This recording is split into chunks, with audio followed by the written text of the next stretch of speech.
When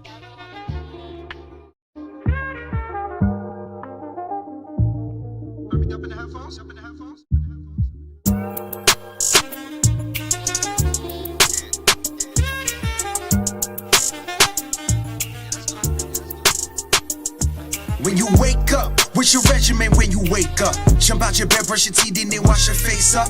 You go to work, come back home, eat, watch a little TV until you ready to sleep. Then we wake up. The next day when we wake up, jump out of bed, brush our teeth, then wash our face up. Our day begins, go to work, come back in, probably eat, go to sleep, and we do it over again. But how many of us take the time out? I mean, really take the time out. Taking time out our day just to talk to the Creator and say, thank you for waking me up just to witness another day. Thank you for the bed that I rested in which I lay. And thank you for your protection, you kept me from harm's way. We got blessings right in front of our face, but see celebrities and feel like we don't because we not in their place. This life is hard, I know that it's tough, but if we got it hard, somebody has it harder than us. So while we down in the dumps, there's somebody looking for their next meal in the garbage. Down in the dumps, some people homeless, sleeping on concrete, they tussle. You in your soft bed with warm sheets, you cuddle. Your bed's a mattress, you ain't feeling they type of struggle, but they bad as rocks. Kinda like Barney Rubble, this life is just full of trouble. We tumble and then we fall, living our life through pain, we suffering through it all. But the man upstairs, we never think to go call. Public bathroom, cause all we do is sit and stall. Go thank God for where you are today. You here now, but tomorrow could be gone away. Talking to God, we put that on delay. But it's the opposite, go talk to him quick on delay. What I'm trying to say is, did you really thank God today? He's the reason that you wide awake. Ain't no need for you to contemplate. Get on your knees and thank God and pray. What I'm trying to say is, did you really thank God today? He's the reason that you wide awake. Ain't no need for you to contemplate. Get on your knees and thank God and pray. I know, life is full of heartache, nothing but scars and pain. But I know, that if you stay strong, better days are not far away. I know, that if you pray to the Father, He will help you find a way. So please don't forget to thank Him for all things. What I'm trying to say is, you really thank God today. He's the reason that you wide awake. No need for you to contemplate. Get on your knees and thank God and pray, yeah. What I'm trying to say, you really thank God today. He's the reason that you wide awake. No need for you to contemplate. Get on your knees and thank God. This and pray, is yeah. the Born of Levi Experience on G.O.C.C. Media. Yes. Shalom. Peace and blessings, brothers and sisters. How's everybody doing in the room this evening? Welcome back to the Born of Levi Experience here on G.O.C.C. Media. And I am your host, Deacon Hazak. And we're back with another broadcast. Y'all see the title, Can You Leave the World Behind? We're going to talk about that. Can you leave the world behind, brothers and sisters? That's what we're going to be talking about. That's the topic of discussion. And like I do every week, brothers and sisters, if I'm coming in nice and clear, please do me a favor. Drop a quam in the chat for me, please. Please drop a quam in the chat for me if I'm coming in nice and clear, so we could proceed with tonight's broadcast. Okay, I got the real-time quams coming in. All right, all praises be to the Most High. Yes. All right. Yes. Thank you. I hope you guys had a blessed week. And also, how can I forget? Happy Feast of Purim to all those who celebrated Purim this week. I hope you guys had a blessed Purim. And, and acknowledging how the Most High saved our people from the hands of the Persians, from the Agagite, Haman, who tried to destroy the children of Israel. But praise the Most High for Queen Esther, who was there, who was able to thwart his plan and save us out of the hands of our adversary. So we'll clap it up for the Most High for that as well. You know what I'm saying? So like I said, I hope you guys had a great Purim. I hope you guys, was able to commune and to, share gifts with one another. And most importantly, it's more important to give than to receive. So, But nonetheless, we are here for another broadcast. I pray, like I said, I pray you all are well. I know. We're gonna come together this weekend and we're gonna do something for those who wasn't able to gather during the week. But nonetheless, we are here. My sound is coming in nice and clear. Video is coming in nice and clear, I hope. Right? Let me do something real quick. Okay, that's all I got. All right. 1 second. Give them some more brightness over here. All right. Yes. All right, so before we continue, brothers and sisters, gotta do my announcements real quick. Want you guys to know that this episode of the Born Levi Experience is brought to you by the Hebrew and Bible Academy, mastering the wisdom of the Bible. Brothers and sisters, you don't want to miss the Hebrew and Bible Academy. If you haven't enrolled, you can still do so. There's still time on the clock for you to enroll if you want to enroll in the Hebrew and Bible Academy, right? We got some brand new lessons for you guys, right? We have the identity of Ruth. We actually did that lesson last week, and if you missed out, man, listen, you got to go back and try to catch it, right? Really annihilates the thought of Ruth being a Gentile or from one of these nations that the Most High didn't want us to deal with, right? So the identity of Ruth, right? The Jewish relationship with the tribe of Judah, the 70 angels, and the connection to the secrets of the times. So one of the lessons that one of the brand new lessons, right? The full breakdown of the 24 elders written in the book of Revelations, marriage roundtable discussion, right? And walking with the commandments in Christ. We can't forget the news segment with Elder Rawchaa and Elder Rawchaa, and also the Hebrew that is broken down eloquently by none other than Elder Lawya. So brothers and sisters, you don't want to miss the Hebrew and Bible Academy. If you would like to still enroll, historytimes.org. Yes, go to historytimes.org and enroll. And trust me, if you missed any lessons, they will send you the lessons that you missed. So if you missed last week's lesson about the identity of Ruth, finding out her true identity, don't worry. They'll send you the actual lesson, right? With the PDFs, everything, right? And this week, I believe we're going into the UFOs that's written of in the scriptures, right? So if you want to find out about the UFOs, what the world are calling UFOs and aliens, you're going to find out what those really are, right? There's no such thing as aliens coming from far, far, far away galaxies.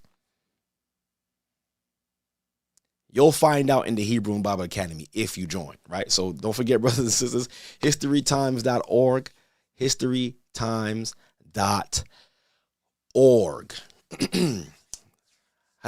Now that's out the way, right? So now let's talk about it. Can you leave the world behind? And the reason why I titled it this way, for multiple reasons. One reason I could give you right now is a interview that I seen earlier this week, which changed my perspective, my perspective on data. Like, I'm not gonna say like I didn't already have this perspective, but it actually snapped it back into reality for me. And I'm gonna play a little bit of it. I'm gonna want you guys to go check it out on your own time as well too, so that way you guys could experience what I experienced and feel what I felt, right? And another thing is understanding the times that we're living in, understanding that there's a lot of uncertainty with the wars in the Middle East and trying to keep track with that and Bible prophecy. There's a lot of things that a lot of people would like to get done, but we gotta be real with ourselves. Let's say you don't get to fulfill these things. Let's say you don't get to go to the places where you wanted to travel to, or get that career job that you wanted to always land, or finish that degree that you're studying for? What if you don't get a chance to do that? Will you be able to cope with that? Would you be able to push forward? And matter of fact, what would your life even look like during those times? And what I'm going to do too, I'm going to do something different too. I'm going to already have the link, I'm going to already have the Zoom link out. Because I want this to be a conversation. So I'm going to put out the Zoom link so that way we could conversate about this, right? So like I was saying, can you leave the world behind? And I'm going to go through some scriptures to put it in its proper perspective as far as how we should be viewing this life that we're living, right? How we should be living it. What should be the focus? How should we think? Right? Because one thing that I was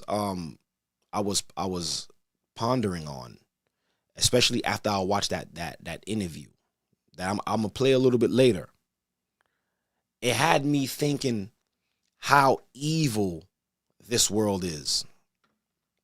And I'm gonna explain what I mean. When I say how evil the world is, like the world, the way the world is being ran, the way the structure of the world is, right? You're born into this world, like we all are, right? We're born into this world. We get thrown into the education system. We get thrown into school. And you have to learn what they teach you, right? Then from there, you're taught that you have to get a job. You have to get a career. You want to make sure you get that dream career. And there's nothing wrong with getting that career. You know, I would encourage everybody to try to find a career or make yourself busy, do something, right? And then, you know, in order for you to get that career, you got to go into debt to get that career, right? You got to go to college. You got to take out these loans, and everything is geared about what? Chasing money. Because if you think about it, that's what this life has become about. Money. And the status of it is either you have it or you don't. And the more of it that you have, the higher you are in the social in the social sphere, right? You get access to more things, or you know, you have the freedom to do more. And if you don't have it, you spend your life chasing it to no avail. Some people. So now, and that interview had me thinking, like, is this what this life is about? This world has made it where it feeds your flesh. It feeds your flesh, and it makes you, I wouldn't say purposely, because I believe if a lot of people had or was given a choice or was given the proper information, a lot of people would choose rightly. A lot of people would choose life instead of choosing death. I'm talking about in a spiritual sense, because a lot of people don't even understand the spiritual sense of what I'm saying. Of course, everybody would choose life in the physical, but how many people would choose life in the spiritual rather than choosing death in the spiritual? What if a lot of people understood that there is an afterlife? There is a complete different existence from the physical realm. What if the majority of the earth understood that? And the thing is, a lot of people won't figure that out until they are on that other side. And so this is why I titled this, Can You Leave the World Behind? Because we got to think about it. Us as mankind, we are what give tangible things value. If nobody used money, money would have no value. If nobody put any emphasis on getting a new phone or getting a new car or having the latest pair of sneakers or having the most expensive shirt on or jeans, if nobody really paid attention to that, it would have no value. But the way this system works is like they make you want to be a part of it. If you don't have what they have, you're socially not in their group. You're lame. You're poor. You're broke. Look at me. I'm flashy. I have all this. So like I said, if mankind didn't give these possessions any I would say we didn't pay it no mind, and we didn't put these possessions on a pedestal, I believe life would be way more simpler. Imagine us living off of the land. and me saying that, it brings, I don't know if a lot of y'all seen that meme that or what you call that guy named Orlando Brown. Orlando Brown. He did he was getting interviewed, and he was highly upset because of, they charging us for things that God made free. Water, air, fruits, and all of these things. That just brought that to my mind. But a lot of these things, the Most High allows it to grow, and we are to live off of these things. But of course, somebody had to take the time to plant it, to grow it, right? And of course, somebody should be, paying for the labor. But what if you was to do the labor yourself? So, like I said, a lot of things that we have on this earth, we put the value is not, like, once again, this phone again. The value is not this phone. There's really no value in it.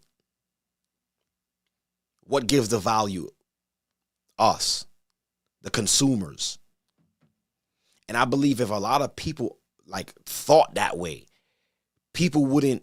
I don't believe people would thrive or strive to acquire all of these things. If we didn't put the emphasis, if we didn't say, okay, this is something of value, this is something important, how would this sell? How would this phone sell? If we didn't put the importance or the value on money, who would chase it? And speaking of money, money is supposed to be, and that's the thing, we're supposed to be using money as a tool, because that's what it is. It's actually a tool. It's not something that you put on a pedestal. It's not something that you have to lose sleep over. It's a tool to help you get from one point to the next. You're supposed to use it, but use it wisely. There are some people who chase it, and then it becomes the vein of their existence. Oh, that's what I was trying to do. Here it goes. Right? And it brings me to the parable. Well, not even the parable. The discussion between Christ and the rich young man. Right? As a matter of fact, let's read that real quick. Let's go there. Matthew 19. I'm gonna start there first. And brothers and sisters, as you come in, please hit that like button. I know I didn't put out, the thumbnail or anything that I was coming on until 30 minutes early. I apologize about that. I should have did that yesterday. Give people more awareness. But nonetheless, you guys are here, so please hit that like button and allow other people to come in. So I'm in Matthew chapter 19, and I'm going to start at the 16th verse. And I want you guys to pay attention to this, right? And And in this scenario with Christ and the rich young man, this was his "can you leave the world behind" moment. This was his. Some of us don't look at it like that. But this was his "leave the world behind" moment. So Matthew 19:16, it reads, "And behold, one came and said unto him, Good master, what good thing shall I do that I may have eternal life?" Right? He wanted to know.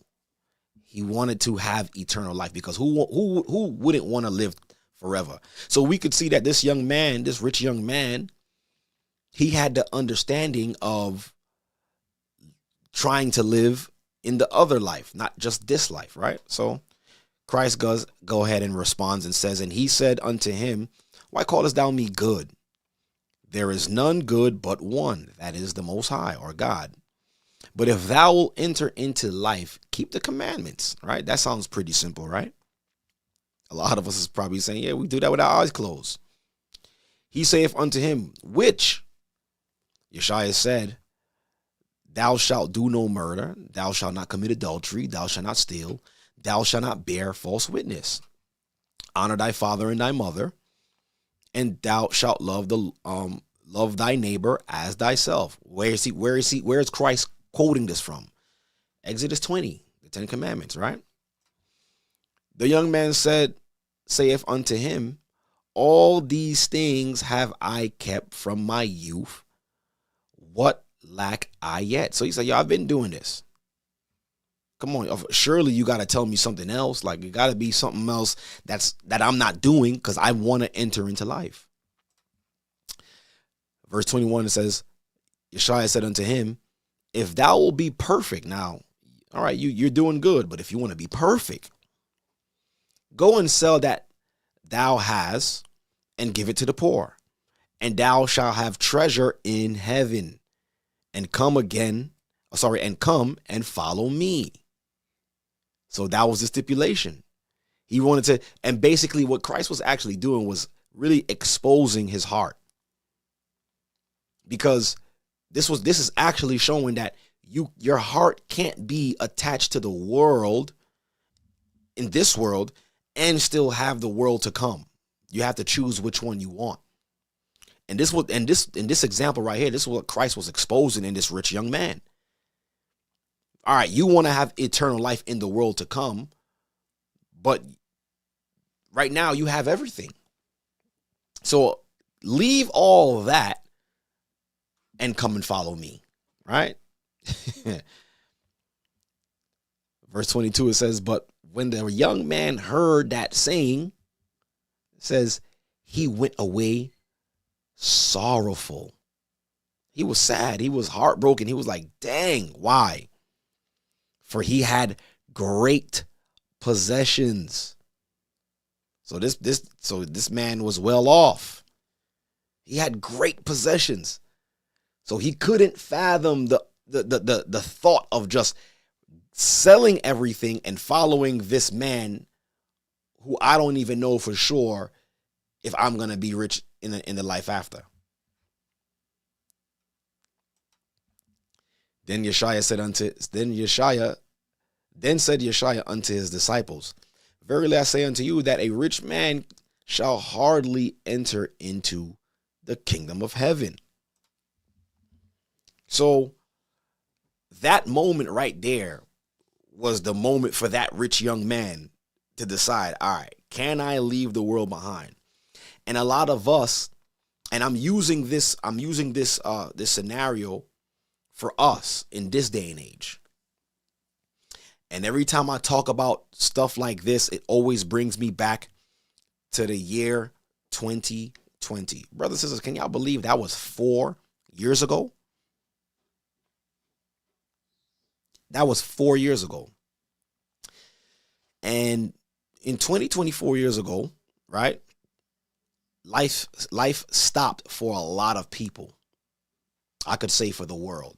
There was some people who still was living comfortably, but there was a lot of people who was living in confusion.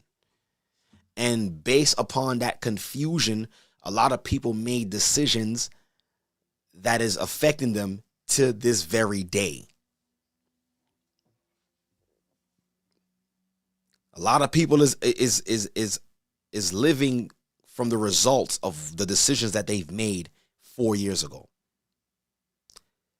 And my thought is, was it because they couldn't leave the world behind? When they said, you know what, I'm going to go into this water, I'm going to get baptized, I'm going to follow Christ, did they not also consider losing everything? I'm just putting that thought out there. Because when 2020 came, it blindsided all of us. I remember it like it was yesterday. The very week we were all planning, and you see, and this how the Most High is. Look, this is a teaching moment. We were all planning, getting ready to head to the Passover. We had everything booked, right? We had our Airbnb booked. Where was it gonna be that year? I think we had. Did we have plane tickets? I think we had flight. I think we had a whole bunch of stuff going on. And the same week we were supposed to head out, the world just stopped. And Elder was on a broadcast and doing a public service announcement, and letting us know that the Passover was canceled. Well, the Passover was not canceled because the Passover is not a building, right? It's us. We're celebrating the Lord's Passover. You could do that individually in your home, but we didn't get to celebrate it in a large capacity like we was expecting to do it. And then from there, everything just slowed down.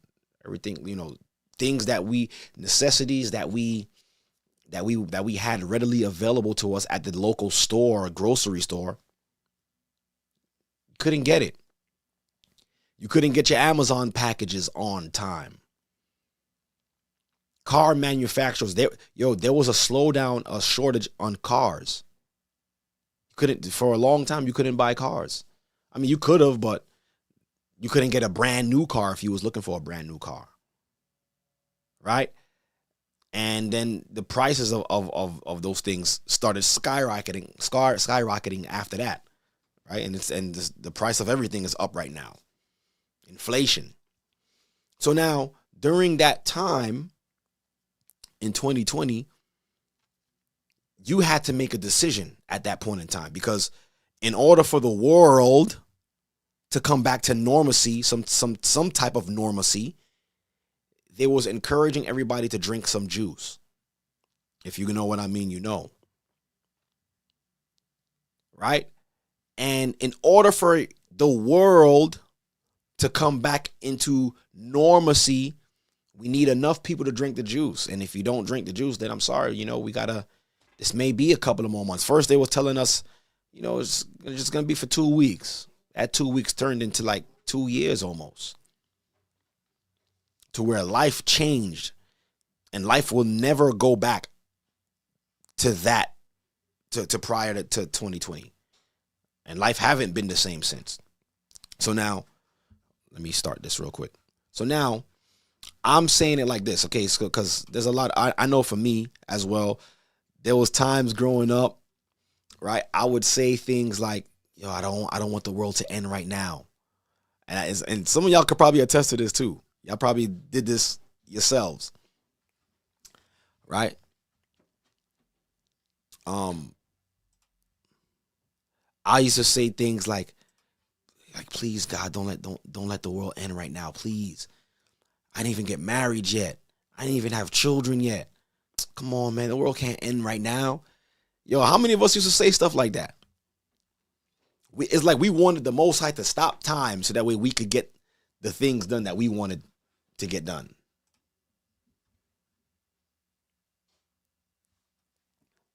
Right? It didn't make any sense. Let me admit y'all in already. I got some people already in the call. I see you guys in, but I'm going to have you guys muted for now, right? I'm going to call on you before I bring you guys in. So just make sure you have your mics and everything ready, because we rolling tonight. Right?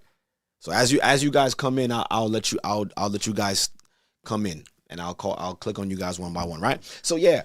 So I remember I used to say things like that, like, yo, the world can't end yet. Please, God, don't let the world end yet. I didn't even get married yet. I didn't even have no children yet. Thinking like that on a carnal level. But I wasn't thinking about, no way was I thinking about my soul at that point in time. I just wanted to fulfill myself. I didn't even get a career yet, man. The world can't end. You know what I'm saying? Saying stuff like that.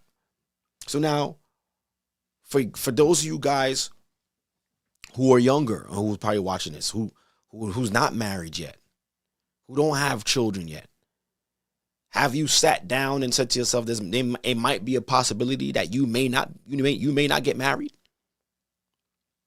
You may not have children?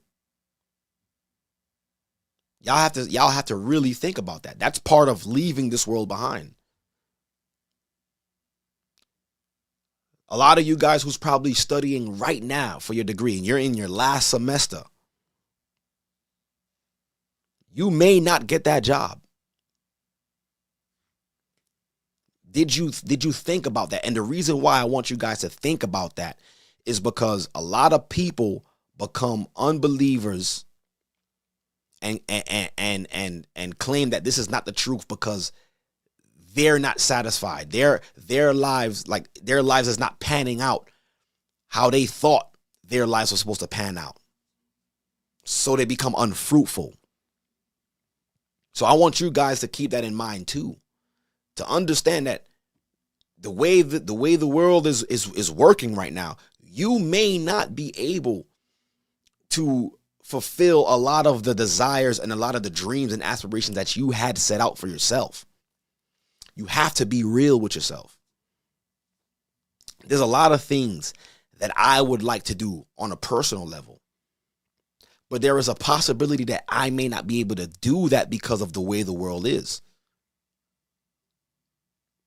You have to think. You can't be lost in what you're seeing. And when I'm saying what you're seeing, I'm talking about what you're seeing on media, the Super Bowl, All-Star Weekend, all of these things, the Grammy, all of these things is a facade.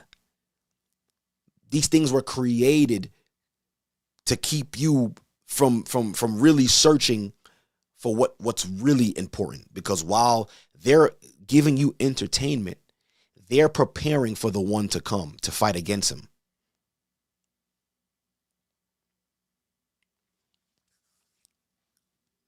So that's why I had to ask myself, and you guys have to ask yourself as well too. Can you leave this world behind? We just read the parable because some of us, we read the stories, and a lot of us read Matthew 19 before. We read the story about the rich young man, right? We read that story. And a lot of us probably reading it and talking about something, I could do it. I could leave the world behind. No problem. I would have gave up that money and gave up everything in a heartbeat if Christ told me. But you guys gotta understand as well too. During that time, a lot of people didn't really believe that he was really the Messiah. So a lot of things that the people of that time was when they was coming up to him and asking him questions is because they still had doubt. They didn't really believe that he was the Messiah. So when that rich young man came up to Christ and was asking him, you could imagine he was doing it sarcastically. Good master, what say you? What do I got to do to inherit eternal life? Christ gave him the rundown. Honor thy mother and thy father. Don't steal. Don't commit adultery. Love your neighbor as you love yourself, and you should come into life. And he's like, I do that already. Surely there got to be something else. Christ is looking at him like, oh yeah? All right, let me see if you really want the answer to what I'm telling you. Sell everything that you have and come follow me. And it says he left sorrowfully because he could not get rid of his possession. He had so much. And now that is on your plate too. You may, like I said, tomorrow we could wake up and the lights could be off. Right? So I'm gonna bring in Gino first.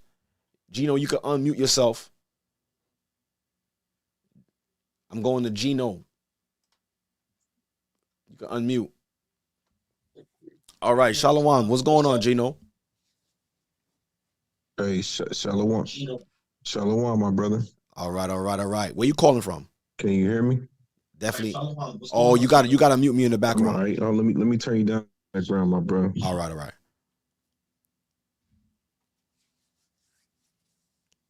I can't seem to hear you on my phone, though. Can you hear me?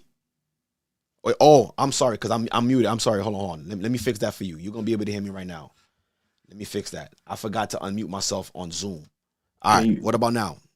Okay, I can hear you now, All right, my brother. yeah. Okay. All right. I see the struggle. Yeah. All right. Shalom. Where you calling from, brother?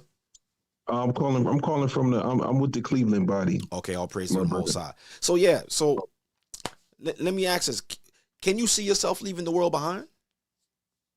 Can I see myself leaving the world behind? In all honesty, with everything that you got going on in your life right now. Yes, I can. You know why?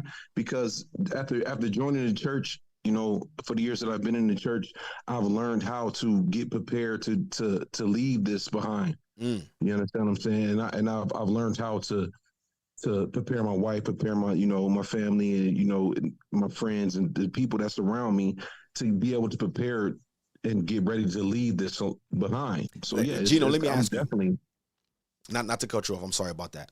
No, you're all right, brother. Go ahead. Give me an example of what that preparation looks like for you. Ooh. I'm getting deep with that. Yeah, I like that, my brother. I like that. All right, let me give you an example. The first thing that I prepared for was gathering food and gathering water and gathering things to be prepared for when everything hit the fan. When the stuff hit the fan, I'm gonna be able to hold things down and be able to protect what I got and what I've worked hard for. So that was the first thing that I learned. And all shout outs to the elders, bishops, and deacons. What I'm saying that helped us do these things. So that was my first thing, and also was being spiritually prepared. You understand what I'm saying? And doing things that I have to do, getting closer to the Most High in every way that I can, and doing everything that I should be doing. Spiritually. Fasting, praying, doing those type of things, and making myself a better person. So those are the two main things. Just to, keep it subtle. No, I like that because that's what you said is what everybody should be doing. You understand? Everybody should be doing that. Yeah. So like I said, a lot of people. All right. So is there any dreams or aspirations that you would like to accomplish? That's a good question, my brother. The only dreams and things that I would like to accomplish right now, after knowing what I know, we all had dreams and things that we wanted to be. I wanted to be, a big time quarterback in the NFL. That was my thing because I played sports and did those things. Okay. we always had those dreams and everything. But now that I know what I know and to understand what I understand, the only dream that I even think about or I want to partake in is to be the high servant of Christ. You understand what I'm saying? I want to be able to serve him and be able to make him proud of me. That's my, and to serve higher and to serve Christ the best way that I can. That's now that I know, what life is about. That's my highest thing. That's the one thing that I strive for. All praises. All right. I like those answers. Praise the Most High. And how old are you, if you don't mind me asking? I just turned 41, my brother. Okay, praise the Most High. Still a young man, still young. All right, praise the Most High. Thank you. And I'm happy that you doing your best to keep your family in order and preparing them mentally, because you know what it is the mental preparation. Like we could physically prepare, right? But when the situation is really at our door, what's really gonna help us is the mental part of it, right? Training our minds to understand that. And that's why I started by saying that a lot of these things that we have, we put the emphasis of the importance of these tangible things. We give it value. Right. So the less detached you are to possessions, the easier it is for you to give it up. That's what I realized. That's what I learned. You understand? That's what I learned. I agree with you on that too, bro, because like we had to, like me personally, I had to let certain things go in life to understand the role that I'm playing now. You know what I'm saying? Like, you know, when the elders, when they went over the, you know, the lesson, like maybe what it was a week ago or something, it was a lesson about us knowing our role. You know what I'm saying? When the whole, like the congregation, we was going through this, like, it's about knowing our role, knowing our place, knowing what we're supposed to be doing, bro. Our Like purpose. that really touched my heart. You know what I'm saying?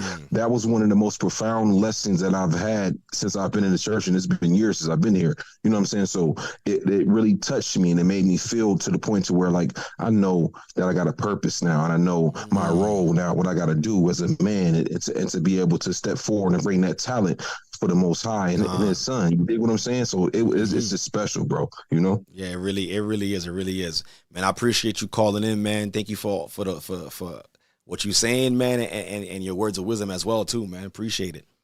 I appreciate you too, my brother. All right, Be my good, brother. Deacon. All right, all praise. I'm gonna put you back in the queue. Oh man, that was a great call. But yeah, that lesson itself, you know, knowing your purpose, and I found it that those lessons like that is very key and very needed, because especially if someone is new in the truth and they don't know where they fit in, understanding their identity in Christ. Who are you? Right? What have Christ called you for? Once people understand that, it actually makes them a better servant, and it makes them make better decisions as far as how they use to work in Christ's vineyard.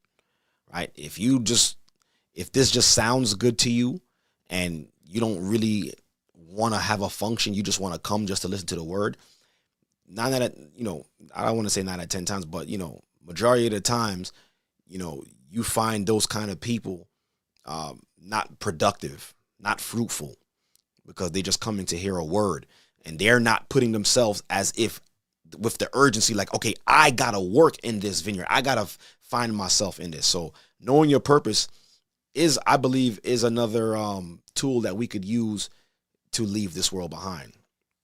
Right? I'm gonna go to one more call, and then I'm gonna play a video. But I see you guys. I see the rest of you guys here in the queue. I'm gonna bring you in. I'm gonna bring in Kenneth right now. Shalom. Shalom, Mark. How you doing? What's going on? Shalom. Where you calling from? I'm calling from Los Angeles, man. I'm from the LA body out here. Oh, the LA body. Oh, I wonder if did I meet you when I was out there? You know what? I don't think you have, man. I had seen somebody post, and I seen you was there, and I was like, dang, that's crazy. Okay. We never. I don't think we never saw each other in person, but I'm in a chair, like I'm in a power wheelchair, and if you can see that image, that's how I got dreadlocks and I'm in a chair. Oh, okay. I didn't. You see, because I met another brother. I forgot his name. I'm bad with names. I'm sorry. Issachar brother as well too was also in the chair. I met him out there. So okay. Yeah, there is another guy. I seen him. Yeah. Also. All right. Well, we'll talk to me, man. Talk to me. You know, Most High willing, I'll see you. We'll see each other. Trust me. Most High gonna make it happen. Definitely, we will meet up. You know, and chop it up, man. Get acquainted. Yes, sir. So yeah, I wanted to say, like, I think about this, the question as far as like, are you able to leave the world behind? And, and the reason why I justify my answer as far as saying, yes, I would, is because like, it primarily lays on my paralysis. So like, I don't got hands on, I don't got dexterity. So I don't got, like, I'm not employed to where I'm working hands-on jobs like I used to, construction, firefighting, prep cooking, whatever it may be. Mm-hmm. I'm not doing those things. So when a little bit of time after I had the accident, I got real skillful with my computer doing voice command and whatnot. And, I decided to go to school.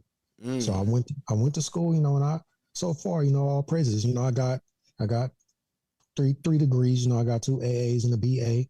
And praise like the right Most High. now, thank you, man. All praises, man. And you know, I'm supposed to be going to one of the universities out here, man. USC. You know what I'm saying? Oh, okay. And University of Southern California. exactly for Nice. you know one of the programs that that I was you know admitted for. Like, All you praises. know, I'm I gonna look signed that up up. for it. They put me in. So you know that starts in fall. So I think about stuff like that, and I'm like, man, you know, like, do you still want to keep going to school? Like, is it worth it, bro? Like, can you get a Mm. job? And the reason I question myself with that is because when I got the bachelor's, you know, I worked on campus and I worked with certain positions for certain people on campus or whatnot. But soon as I took my little break after the summer or whatnot, it was like, dang, I'm really having a hard time getting like the right job. Mm. You know what I'm saying? With this BA, you know, this BA, and I got the AA, so it shows that I was doing my work. You know what I mean? So when they see my resume, they see the history that I put on there prior to the accident, the skill sets that I acquired. You Right. know what I'm saying, after the accident, and you know, and just the fact that I got these degrees. So and when they talk to me, they like, okay, yeah, we can make it happen. But Okay. it's Okay. always like I'm always running into them brick walls. So So you know, go ahead. so Sorry. let me ask you this, Kenneth, because being that you know you're someone who's on a wheelchair, right? Is this Mhm. is this a permanent situation, or is like a Well, I mean, you know, a lot of people ask that, you know, right now we can't tell, we can't say if it be the Most High's will. con You con? know, I feel like honestly, like I used to be wild prior to the accident. You Mm. know, I'm talking about, you know, street life, affiliation, you know, promiscuous, whatever, you know, just being a fool. You know what I mean? Hard headed fool. I wasn't in the truth. You know, I wasn't in the truth. I wasn't going to church, nothing. I was just out there, you know, Okay. and although I still tried, you know, I did the little versatility where I was like, I'm always, you know, able to work or, you know, be domesticated or be family oriented, but I was still doing things I wasn't supposed to do. So when this happened, I was like, man, dude, I kind of said it for what it was. And I was like, dang, you paralyzed, bro. And I just kind of just accepted it. I have my days and my nights. I get pissed off. And, you know, the doctors did say like, yeah, they told my wife, you know, the news like, oh, it won't happen. But I just, you know, I just kind of just roll with it, man. And, Right. you know, and keep praying on it, you know, God. So but let me ask you this. So like mhm. how can or what are you doing to prepare as far as like let's say we have another 2020 situation, like what are things that you keep in mind being that you're in that position, because there could be other people in your same position too, and you may be able to drop something that they probably not even looking at. Yeah, you're right. Now, you know, my wife, and we have a daughter, she's 9. All praises. We kind of be on point, man. You know, our eyes we always had they say spiritual eyes, the eyes are spiritually open. You see things that others cannot see or whatnot, you know, and we just you know, we the necessities, you know, we focus on the necessities, whether it's keeping the garden intact, making sure we got a million seeds in the cut, MREs, you know, making sure we got waters, got filters, making sure we got everything else when we need to play football, you know what I mean? And just, you know, we stay on top of that, you know, and that's the main thing. And when it comes to our daughter, you know, me and her mother, we do our best to edify her with real context of the things that's going on in society, from what they Right, teaching right. in schools to the kids. I make sure that my daughter know. You know, I pointed something out on TV and I was like, what's that? She was like, oh, he looks sus. And I'm like, yeah, he Yeah. thinks he's It shows you. this. That's So, you good. know, Praise the Most High, you know, you you got to showing her keep that. them edified. Right, right. Yeah, I got to prepare her because I don't know. I want longevity, but, you know, when you're in this situation, it's kind of difficult, a lot of health complications, just small things. But, you know, I want to make sure I am educating her to the best of my ability so that she understands that, hey, you need to learn. That's the reason why I'm going to school, is just to show her that, hey, your dad didn't give up. He's making things happen, Right. going to school, still trying to do things. And I want you to see that you capable of doing 100 times more than that, you know, God. going to school and working and doing whatever it is you're trying to do. But I want you to know that knowledge You need to read these books. You need to get this right information, the Bible, you know what I'm saying, and get that understanding so that she's not behind, and so that they don't try to compromise or, conflict her out here in society, because society's bad out here. God, You know? definitely. Well, definitely But yeah, no, appreciate this. And go ahead, I'm sorry. but because what you're saying is very key, especially you having a 9-year-old. My thing is also trying to being that we have young children, letting them getting them to understand that, all right, one day they might not be no internet, because a lot of the things that these kids are on are streaming TV shows, they're streaming online with their friends. So now, how, and I don't know if your daughter if she's into that kind of stuff, or if she's if she streams or watch TV or chat with friends. Girl probably in the room right now on the Oculus right now. See what I'm saying? So now on the tablet. So now, but I look. So how are you preparing her to understand, tomorrow that might not even turn on? And see, I'm me and her mom are different. I'm the one that's more stern and kind of, the enforcer when it comes to her utilizing all this technology. I got to let her know, just like as much as I take her privilege, I'm trying to give her an example, it can be going like that. You know what I'm saying? And it does not have to be based upon our choice or our decision, like you said, the internet can go out, and you're going to pray you have a satellite phone, or, you better get in them books and get back outside and double dutch, Right. I explain, I tell them, and I tell people all the time, I'm 41, I turned 42 this year. I'm just it's a lot of things that, I remember in society that we realize a lot of people don't do, and a lot of children of this generation and the parents, they all kind of, fall into the same pot. They don't, right. They're big technology focused, and that's where they at. And I see a lot of people panicking when they lose it, oh my God, what am I going to do? There's no Facebook. Right. There's no YouTube. What am I going to do? And it's you serious? It's bigger than that. You better go, get your generator and, make sure get the household in order. Yeah. And try to find out what's going on. So, if we know, so we can know if martial law is going to happen, or something serious may happen where they try to, just come into the city or come into your state and try to do something where they feel like they're ready to take advantage, or try to bring a sense of order, so we got to make sure we know these things so we can be prepared, whatever, hide, be prepared, or just, if you stay ready, you don't have to get ready, so definitely. But I definitely, let her know as much as I can, so I try not to let her get too comfortable. I mean, I do let her use her things, because I'm thankful that she's able to have these things that I didn't have as a kid. So, but I just don't want her to get too wrapped up in it. I don't want her, brain to get fried. Yeah, there's an abundance of information that people can learn off the internet, of course, but if, I rather, unless she's looking at something that's educational, it's cool, but I let her look at certain things, kid things or whatnot, but she gets it. She has an understanding, because like I said, her mother and I talk to her a lot. So they always talking about a farm. They always talking about, what they're going to do with the cows or these animals or that animal or whatnot. So it's a lot that my daughter, I'm thankful that she gets, she understands. So, all praises. All praises. All right, bro. I'm going to put you back in the queue. Definitely appreciate you calling in, my brother.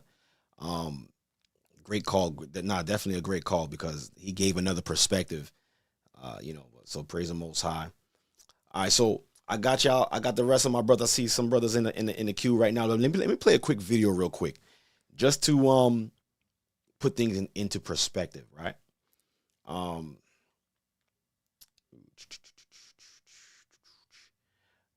this one was a little bit funny.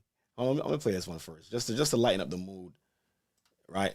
But what this person is saying is truth to it, but it was also humorous as well too. But these are things that we have to consider, right? Let me come here. Why did it do this? 1 second, brothers and sisters. And once again, continue to hit that like button on your way in. Right? Where am I? All right. Things that will happen after the apocalypse. All right. Here it goes. So look, it says 50 things after the apocalypse. In 10 minutes or less. Let's get to it.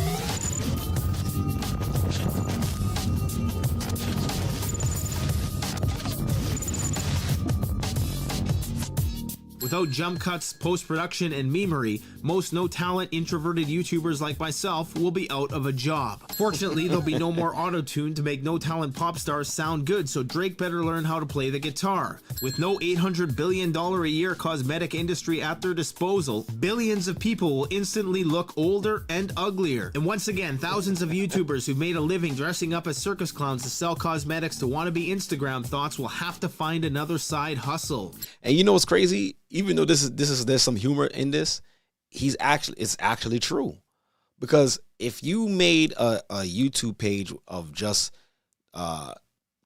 you just putting on cosmetics and how to do all these, what are you gonna do when the world is in an apocalypse phase or state of being? What's gonna be your niche after that?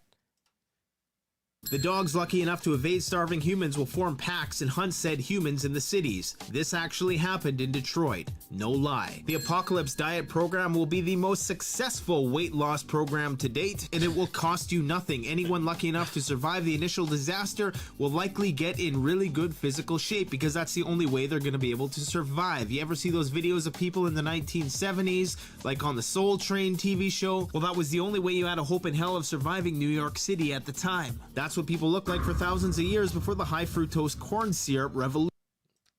Or should I so you see the high fructose corn syrup is attributed to bad health. But yeah, that was just some humor, right? You know, you guys try to catch that. Just type in 50 things that will happen after the apocalypse, right? That's just on the humor side. But I found another guy. And I joined the gang. hold on, not this guy. I'm sorry. Give me 1 second.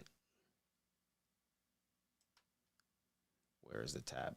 I found another guy, and the title of the video is, I'll play it right now. The title of the video is Leave the World Behind. And he actually talking about the movie, like a cautionary that came out, Leave the World Behind. So let me just play this one. alert. If you have not watched Leave the World Behind, you probably should go watch it just so you can come back and be a part of the discussion. For those of you that don't care, Leave the World Behind is basically kind of like a cautionary tale about our dependence on technology, and I think how fragile, not only how fragile our systems are, but how fragile society is as well. The movie's on Netflix, and it's basically predicated on a cyber attack on our country. And I think that right off the bat, that's a very real possibility for us. So the question is this a foreshadowing? It's not like that's ever happened before. What are the odds? Now, I'd like to start off by saying, this is not a new idea, right? The concept of basically a fire sale has been around for a long time. And for those of you that don't know what a fire sale is, number one, the idea is take out comms, you take out the grid, you take out power, utilities, etc. And number two, you inundate them with a bunch of misinformation and introduce chaos. Now and look at this information that he just knows. And us, we have no clue what he's talking about. So obviously this man, he's prepared for a leave the world behind type scenario, right? And by the way he looks and his getup, I feel like he's ready tomorrow to just get up and just walk somewhere and just be good. But a lot of us, we don't think like that. We don't think, what if everything was to close tomorrow, right? The idea behind this is it's really predicated on how divided a country is, because the idea is that the country will tear itself up from the inside out. So all you have to do is stand back and watch it happen. The real question that I have with this kind of scenario is, number one, what happens when the laws of man disappear, right? In our thin veneer of society, let's say we did have a collapse of some sort. We had a cyber attack on the country. The question is, how fast are the laws of nature gonna take over? And you may be sitting there from the comfort of your couch in Cheetos, and you would say, oh, I would never do some of the things that you see people talk about, you know, if there was a collapse in society. It's real easy for you to say, but I can tell you from real world experience, when I've been to, say, disaster scenes before, it only takes 3 days before people start using their cars as battering rams at the gas pumps. Imagine. You guys hear that? It only takes 3 days for chaos to start happening. And I believe that those are the people who didn't prepare their mind, like, okay, one day all of this stuff may not be here. A lot of us take simple things for granted, like just being able to walk to the store and buy a drink, right?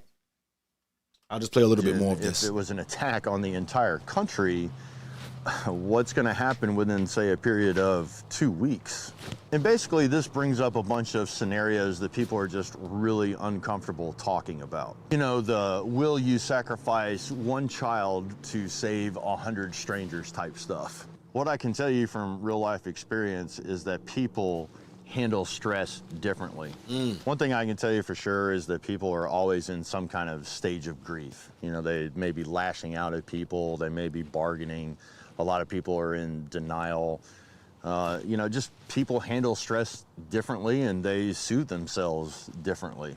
Now, in the movie itself, I think they do a pretty good job of portraying. So he's really bringing some good points that we need to consider, that we need to look into, right? I'm not gonna play the whole video because it's a lot. It's like 21 minutes, but you know, I just wanted him to say some of the stuff that we are hearing just now. You know, within the first 3 days of something happened, you know, first they usually say the first 2 days people are usually are just like it didn't really set in. You're just calm. All right, everything's gonna come back. Everything's gonna be okay. But after the third day, you're like, everybody's just like looking at each other like, okay, all right,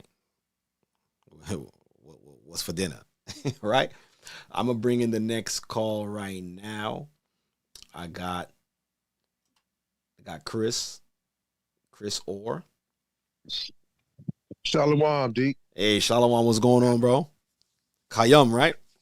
Yes, sir. Yes, sir. How you doing? Shalom. Pretty good, D. Yeah, I know the question. So, ask the question again, D, so I can make sure I can. Can you are you able to leave the world behind, or can you leave the world behind? Like, let's say it's a apocalyptic event or something, like the world shuts down or something happens. Can you, with everything that you got going on in your life, everything that you have, all your possessions, can you walk away from it? Can you leave the world behind? Yes, sir. Because I remember being in the world and was ready to leave the world with worldly situations, like, you know, pride. Mm-hmm. So having the understanding of this the Most Highest will by way of Yeshua and the Rawchaa shoot, I, you know, definitely can leave all this behind.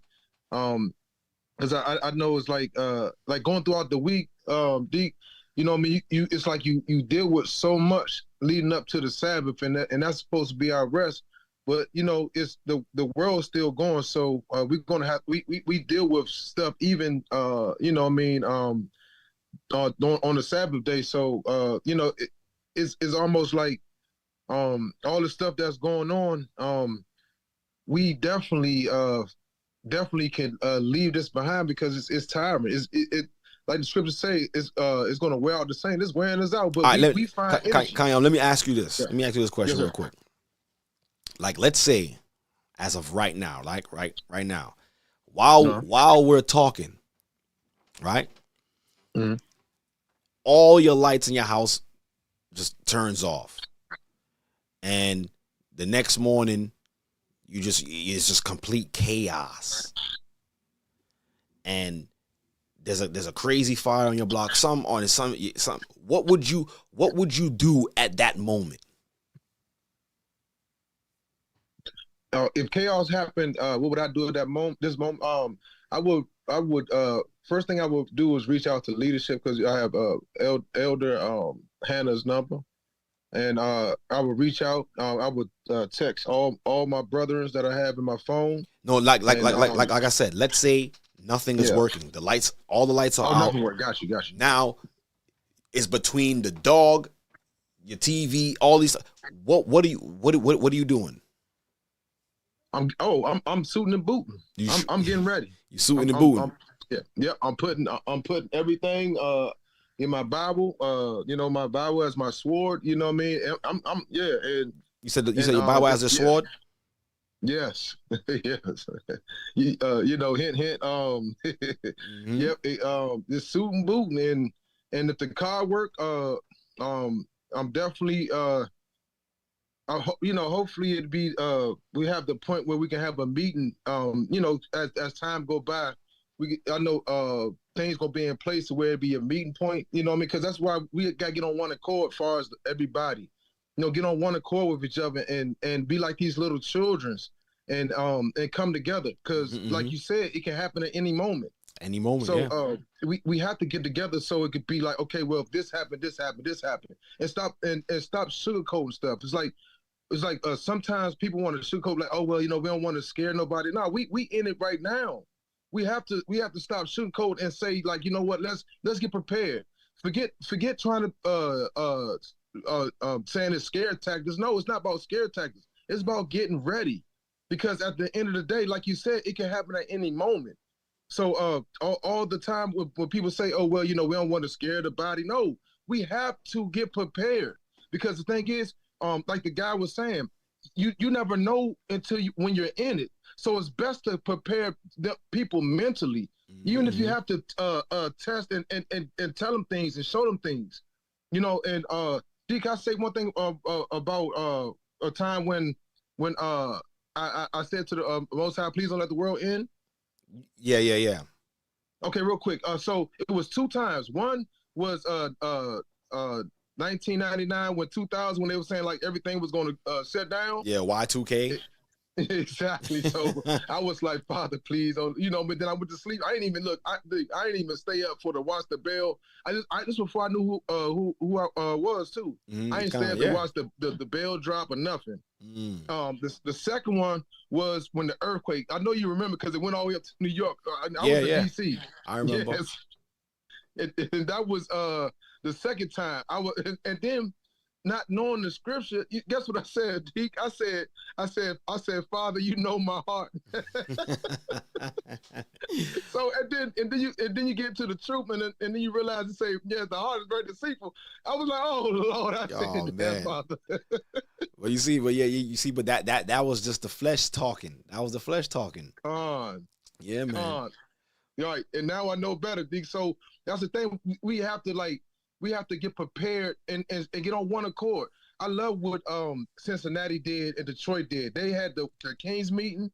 We have to get together and come together and stop all the nonsense. Every Sabbath, even though them kids may have a spat or something go on the last week, the next Sabbath, they out playing with each other. And if we're not like these little children, we're not going to be able to make it. Con. Well, definitely a great call. All praises, brother. I'm going to put you back in the queue. Yes, sir. All right, my brother. Kayam. Right? But yeah, man. This could really happen. These are real life situations. Right? Just imagine you just somewhere or you home and something just hits the fan. Like boom. What's your immediate thought? Where you gonna go? What you gonna do? What you gonna take? Right? What you're willing to leave behind? Are you gonna be sorrowful because you didn't get to complete these dreams and these tasks? Right? So, matter of fact, before I play, because I'm gonna play one last video, but let me go back here. So I got Adam. I got my Ike Adam. Oh, you gotta unmute yourself or add your mic. I'll come back to you. Add your mic because you don't have a mic set up here. I got Tazalak. My Ike Tazalak. Shalom. Hey, shalom. What's going on, brother? Blessed, man. Thankful to be, watching your lesson this evening. All praises. So yeah, can you believe the world behind? Yes. How? I can, and I have. Well, I just remember a little bit before being baptized that I remember telling myself that I'm tired of this. You know what I mean? You said you tired of this? Like tired of what? What you mean? Just tired of the world. Okay. Like in what sense? Like in what sense? Just when I was young, when I was a teenager, I could just remember going through a lot of tough times and not having anything. And, looking at all the people at school that had certain things materialistic wise and people that had blessings and me wanting it. And you see, and this is exactly what I was talking about in the beginning, how the evil part of the world, it makes everybody who's young and impressionable, or just you people in general, crave material things. Mm-hmm. And because you don't have certain material things, you feel less than, or you feel like, what's the point? You know what I mean? Right. It kind of makes you feel ashamed because you're not where these people are. But go ahead. Exactly. And it did make me feel ashamed. It did make me put my head down a little bit. But I didn't realize, like how good that I was, and how much the Most High, blessed me with the things that I didn't have, but with the things that I did have, loving mom, loving dad, a house to live in. I didn't respect the small things. I didn't appreciate the small things.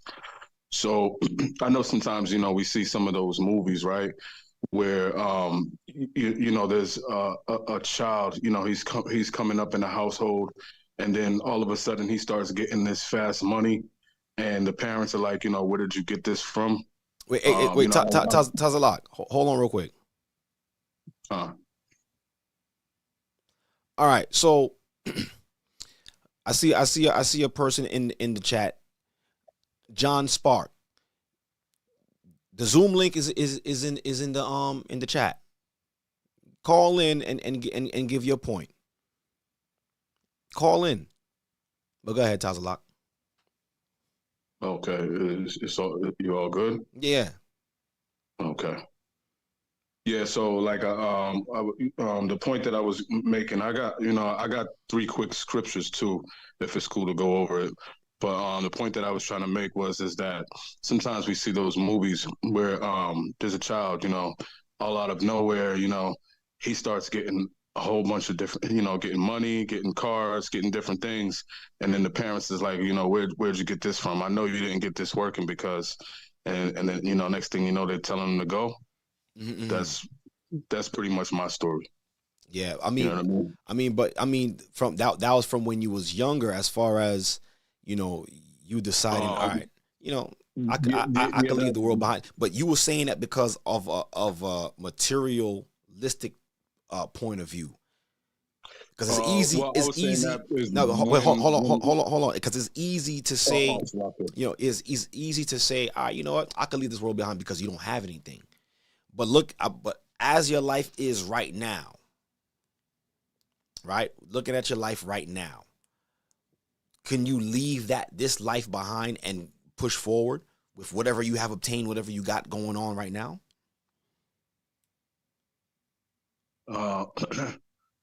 It would be tough. Mm-hmm. It would be tough, but like I also understand that not only is it going to be tough, but this is where God wants me to be at this point. So I would have to develop a prayer life and a life of fasting of where I'm at right now, and hope that the Most High gives me answers to everything that's going on in my life right now. Right. But honestly, it will be quite tough. But I know that I don't need the things that I'm seeing everybody else is getting in the world. Con. All right. Yeah. Definitely appreciate you calling in. Because I got more people in the queue, and I also want to play another video. Right. So definitely, thanks for having me. All praises, Zach. I'm gonna put him in the queue. So, like I said, the Zoom link is there. So if you want to call in and you want to bring your point out, because he said, I guess he's saying, I'll just read it once. He says, my point is, things ain't all that bad. Okay. No one is saying things is extremely bad, but the thought of understanding that things could be bad, right? That's the point where we have to actually think, because like I said, 4 years ago, we was all thinking the same thing. Things ain't that bad. Everything is going to be the same tomorrow. And then what happened? The whole world is grounded. It's on punishment. Right? And that's just on the physical sense. And hopefully if you, right? All right. He says, life's a laugh and death's a joke. All right. So now this is perfect. And I'm going to play the video that really brought this into perspective. And, you'll be the judge. And that's the thing with a lot of people that's in the world. They think that this life is just all it is. But when you're no longer in this realm, then you're going to have to answer to the one who created this one. Right? And I was just pointing out just the physical aspect of leaving this world behind. I was pointing out the physical aspect of leaving the world behind. Now I want to talk about the spiritual aspect of leaving the world behind. Because, it could be easy for us who are in the truth and who understand who Christ is and understand what our purpose is in Christ. It's easy for us to be like, you know what? Yeah, I could leave this world behind because we go through the scriptures and we understand. But now what if the question now is on the spiritual aspect of it? Are you ready to leave this world behind and face the next life? I'm gonna play this interview. I'm gonna come back to the calls. I'll come back to the calls in a little bit. Right? I'll come back to the calls in a little bit. How do I get this out of here? All right. I'll keep this right here. I'm going to go to this video and shout out to my aunt, G.O.C.C.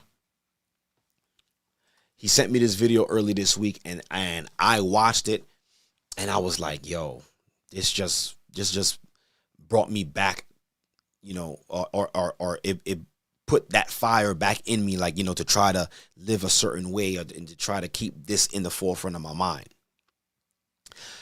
A lot of things that we go through in life and we experience, we take for granted. We take for granted being able to talk to someone.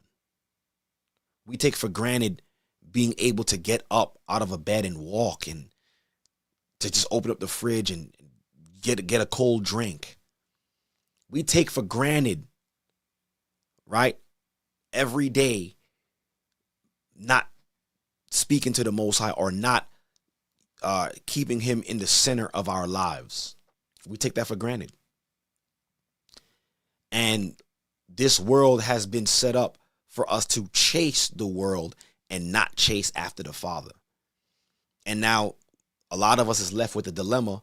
All right, do I take care of my family or do I follow the Most High? Do I say to myself, all right, it's not that bad. I could continue doing this for now. But what if you're not allowed to do that same thing that you're doing right now tomorrow? What if that's taken away from you? What then? You didn't plan for that. And that's another thing too. No one plans to die. Right? It happens. And now, when that actually happens, now you're faced with the reality of what's going to happen to you for eternity. And if you don't believe that, I mean, you'll find out when you get there. So I'm going to play this account. I'm not going to play too much of it. It's like an hour. But he said some key stuff in this that I liked. But in this testimony, it was really good. Right? And he said a lot in this testimony that it mirrored what we read or what you would read in the book of Enoch concerning Hades, concerning what's called in Abraham's bosom, right? And this account, it was different, but let's play it. So pay attention to this. Chicago was a hard place to grow up. Unfortunately, I took that route. Years have passed, and I pretty much mastered the craft, so to speak, of the streets. Give my life to, I consider them like a family to me. And come to find out, they stabbed me in the back and set me up to get me killed. Hey, wait a minute, something is not right, and I had a weird feeling in my gut about this guy. All of a sudden, I looked up, and the guy looked at me with a smirk. He just kind of like evil grin, like, I got you. It was just like it was so evil, but I just remember everything moving in slow motion, and I fell back. This kind of darkness is not a darkness that's here on earth. This darkness is alive. So as I'm falling, I knew this was hell, and then I heard the screams of the people. And the first thing I noticed were these demons, things. They're the most grotesque, smelliest. Hollywood can't even get close to how these things look. They're so deformed. They had a reptilian look, reptile look to them. So let me try to get closer to where he starts talking. But there was something always in my mind here and there, like the Holy Spirit would kind of whisper things in my ear, certain places, certain things that would tell me I shouldn't be at places, but, we don't listen as humans. We want to please our flesh first, and that's what ended up happening. I dedicated more of my life to the streets, more into just getting money and just being selfish. And years have passed, and I put a lot of trust into my family, which my former gang, I don't want to name the actual organization, but the street organization that I did give my life to. I consider them like a family to me. And come to find out, they stabbed me in the back and set me up to get me killed. I want to get to the meat of it. And it was pretty hurtful. It's still, to this day, I'm getting my trust back thanks to the Lord Jesus Christ. Love, fellowship, patience, everything. The further I was falling down, you can blindfold yourself, put yourself under the ground, blindfold yourself again, and it still doesn't compare to this type of darkness. It's a spiritual component to the darkness that I was in. But the weirdest part was when I fell backwards, I started instantly falling forward. I was falling down face forward as I fell backwards. That was the weirdest part. That's the spiritual aspect of it. But as I'm falling, I don't even know how to measure it. They say the speed of light is 186,000 miles per second. That was faster than that. It was I'm just going. But the further I'm going down, just falling and falling, the more and more I felt like I was getting stripped of everything. I knew I was getting stripped of the things that God gave me that I took for granted, like hope, love, fellowship, patience, everything. The further I was falling down fast, everything was getting stripped from me, and I was getting more and more afraid. But this is a difference. And you see that he was experiencing what it actually tells you in Esdras as well too, in the 70 lost books of Second Esdras, where it tells you that in 7 ways, the 7 ways that the righteous go through when they leave this, when their spirit leave their body, and there's 7 ways that the unrighteous also experience when they leave the body. And he's saying that, you know, but not in that sense, but he's experiencing what his spirit was realizing, what he took for granted while being on earth. But type of fear. It's not a fear like here on earth. It's a different fear that you have to experience. Like the Lord says, you know, there's a difference between reading and talking, but experience. But there's no other way. I'm gonna try to get close as I can to explain this, because there's a lot of things spiritually that can't be put in words here on this earth, in this dimension, so to speak. But as I'm falling, I'm feeling more and more frightening. I started hearing, the first thing I noticed was laughter around me. As I'm falling, it was like this laughter, and it was like these giggling little but the laugh itself, they were laughing, I felt it. It was a different type of laugh. It was a demonic hatred. Like I just knew whatever was laughing at me hated me more than like with anything you can even describe. But as I'm falling, I hear this laughter. The second thing that caught my attention was this horrible smell.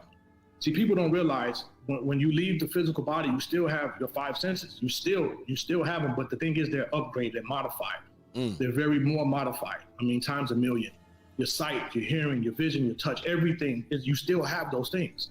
So this is not a fairy tale where people, you know, been taught that when you die, you just pass away, everything's completely different. Yeah, it is different, but your senses are highly modified. But I smelled the smell, and the smell, I can even just talking about it right now. So I'm sorry if I pause a little bit, because this, a lot of this comes back to me and I still get a little emotional, but the smell alone is so bad. Like, I can't even describe it. There's nothing. You can have 1,000 corpses and dead animals and whatever you want to put into the mush. It smells like Febreze compared to what I smell in hell, the way it smells. So as I'm falling, then I notice a little light, and it was so small, it was a pinpoint of light. And I heard, and as I'm falling, it's getting bigger and bigger. And then that's when it hit me. I knew. And I thought it was a fairy tale. I'm not gonna lie, I just thought hell was a fairy tale. I thought it was a place of fantasy. I thought it was a scare tactic used by religions. I knew. I said, I'm going to hell. You see that? And this is the experience that he had, right? Leaving the body. So basically, he was a part of a gang. They had set him up, and I believe he must have got shot or something. And for a second, or for however long, he passed away. And what he experienced, he's explaining the experience that he had when his spirit was not in his body. Right? And he said in his spirit, he knew that he was going to hell. Even though he felt that when he was alive, that it was a fairy tale. He thought death was a joke, but he found out the real. See, time doesn't exist over in eternity the way it exists here. So all the time that I'm falling, people say, how would you have time? Time doesn't exist the way you can't even fathom it. Eternity, it has no time. So as I'm falling, I knew this was hell. And then I heard the screams of the people. The screams and the yells of while as I'm falling, and this portal, may I call it the portal, was getting bigger. You can just hear, and I knew it had to be billions. Hundreds of millions of billions of people down there. I mean, screaming, and then their screams are gut-wrenching. The same way I heard those demonic laughs, I can feel it in my gut and feel it in my soul. Those screams were worse because of the suffering. It was blasphemous things being yelled. It was just horrible, you know, people begging for one more chance. I mean, the thing is, when you're in the spirit, you can hear 1,000 noises at one time, but you can decipher and know each one, whether they're playing simultaneously or not. You can distinctively know and hear everything. You know, like I said, it's hard to explain, but that's the closest I can get to it. But as I fall and I see this portal, it looked like an old cave, like I'm entering an old cave system. Okay, and then that's when I felt the heat. See, now I'm looking back on it, it probably already was hot when I got closer to it, but I was so shocked and so terrified by everything else, I didn't pay attention to the heat until I actually got into the first portion of the portal. And then that's when the heat hit me. On top of everything, it was just a bombardment of everything. And you know, here on earth, in our physical bodies, we feel things separately, meaning like, our nervous system. So if you get poked in your back, you get punched or something like that, you can feel it just kind of in that spot. But no, there you feel it all simultaneously at one time. Pain, everything. It's your whole body, because now I'm learning I was in my spirit body. I was so used to being in my physical body, it didn't make any sense to me. But when I felt this heat, it's a different fabric. It's a different fabric of heat. It's not like how you burn your finger here. It's a spiritual component to it, because it's a different type of hot. I don't even, I'm trying my best to describe the heat, but the heat is it's beyond. I mean, just say if I wanted to put it on a temperature scale, I would say 12,000 degrees and up, and nothing physical here, especially in the flesh, could withstand that. So, but as I'm falling and I enter this portal and I feel the heat, I'm hearing the yells. It's like just overwhelming. And at this time, by the time I got to the bottom, I just knew I was in hell, and I knew I was going to hell. But once I passed the portal, all I remember is when I hit the bottom. I didn't feel anything when I first hit. So I'm trying to think, I was asking, was it the Lord that softened the blow when I first hit? But when I fell and I raised my eyes, it felt like I had no strength. I felt like I hadn't eaten for like months. I couldn't breathe. It was horrible. Just a feeling of just nothing. And then, but the only thing that kept coming to my mind was, and I know the Lord did this purposely, was thinking of everything that I took for granted. Movement, a drink of water, Y'all heard that? He started thinking about everything that he took for granted. Movement, water.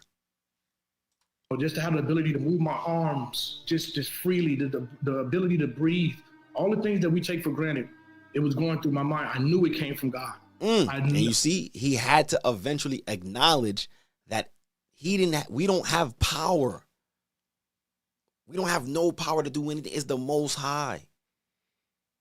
The Most High gives us all, even a scoffer who have the ability to type right now their disbeliefs.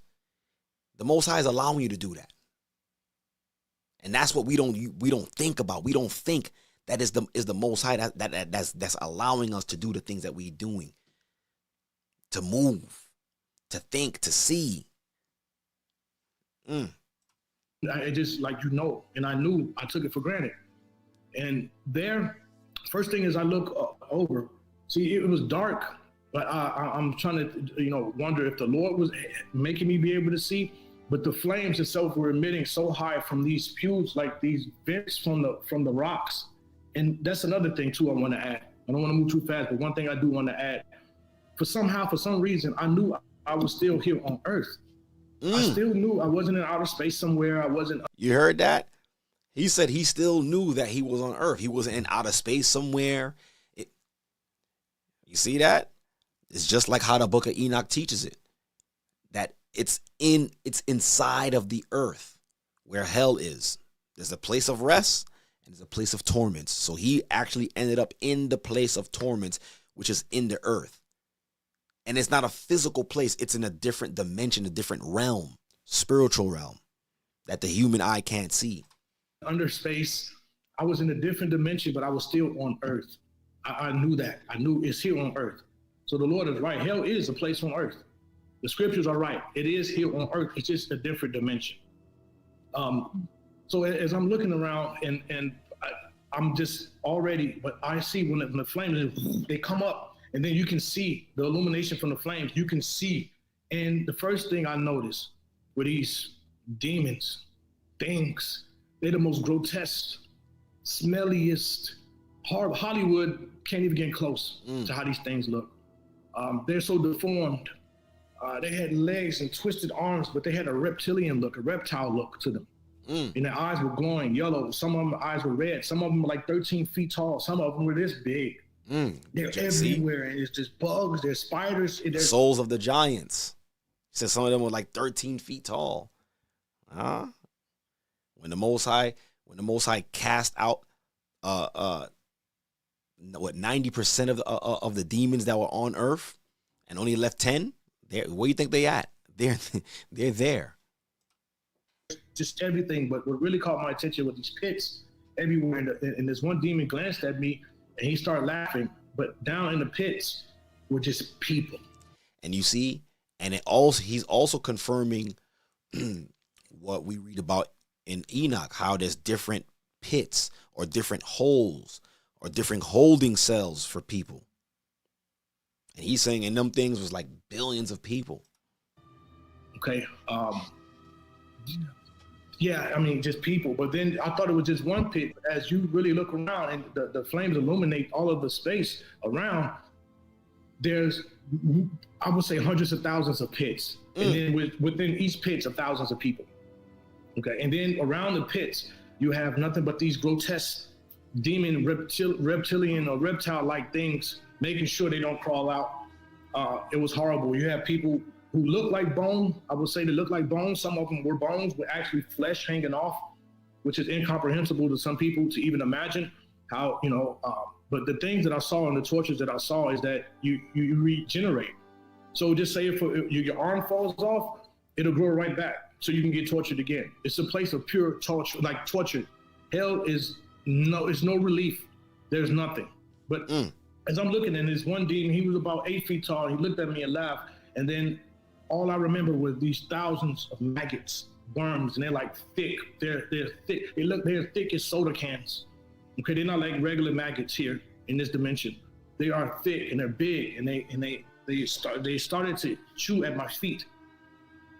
And then once it was a few of them, when I looked down, it was hundreds of them. They started to make a mound around me up to my knees of these demonic maggots. I don't even know what to really how to explain it. But that was the least of my worries, because I felt getting a hand picked me up from the back of my head and it flung me and it flew. And now as I flew, okay, now remember, you have no energy, there's no nothing. Even just when I laid down, I couldn't get back up.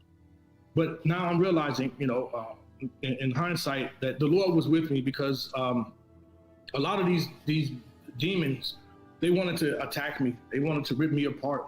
And I could just feel the hatred that they have for mankind, the hatred that they have for us. It is beyond anything.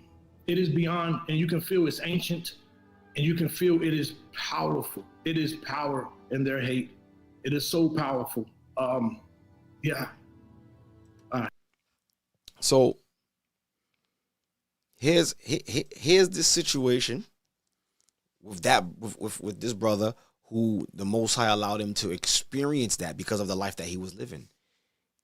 He didn't think that he would ever end up there. He didn't even think it was real. And it's a long interview. I'm gonna post the link in the chat for those of you who didn't see it. I suggest you all watch it. It's very good. He said two things in this interview that stuck out to me. One thing that he said in this interview was, a lot of us we're operating, we walk around every day not realizing that you're 5 seconds away from eternity. In a blink of an eye, something could happen and you'll be where you're gonna be for the rest of your life. And we take that for granted. And he was also saying in this interview that how he regretted not making the Most High the center of his life. Living how he wanted to live. Doing the things that he wanted to do. Indulging in this world. And we gotta, and I believe that the Most High allow certain individuals to experience this as a testament to us. You know what I'm saying? A record for us, so we could get ourselves in order. And then no doubt in my mind, I believe that this account was not true. Right? And he also, another thing that he also said in this interview is that even fellowship is a privilege from the Most High. Fellowship. Can y'all imagine? Just being able to talk to someone, just to say hi, how you doing? That's a privilege from the Most High. Because he was saying, as you continue to watch the interview, he says that even though you're around other people that's down there, no one could communicate to each other. You can't even utter a word. You're just experiencing this and just torture, and then you can't even communicate to a person. And he was like, he understood that communication, fellowship was a privilege from the Most High. These things are privileges. And people scoff, people question the Most High when he's the one who gave us life. He gave it and he could take it away. Because you ask a non-believer, can you make your own hair gray? Can you make your own hair without using products? Can you tell your hair and on your head, hey, turn gray? Can you tell your body to age and not to age and to stop aging? You don't, as in the physical, we don't even have control of our own being. That goes to show you that there's something greater that's operating outside of mankind, outside of this existence, that's in control of your very being, whether you believe or you don't believe. But at the end, you will find out. You will find out. I'm going to go back to the calls, but I'm going to read this before I go back to the calls.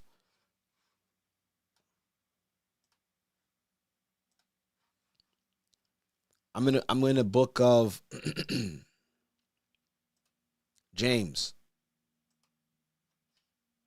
Once again, brothers and sisters, continue to hit that like button on your way in. So I'm in the book of James, like I said. Let me go there. I'm in James chapter 4. So now I want you guys to pay attention to this. James 4 and 13. And it's like what he was saying.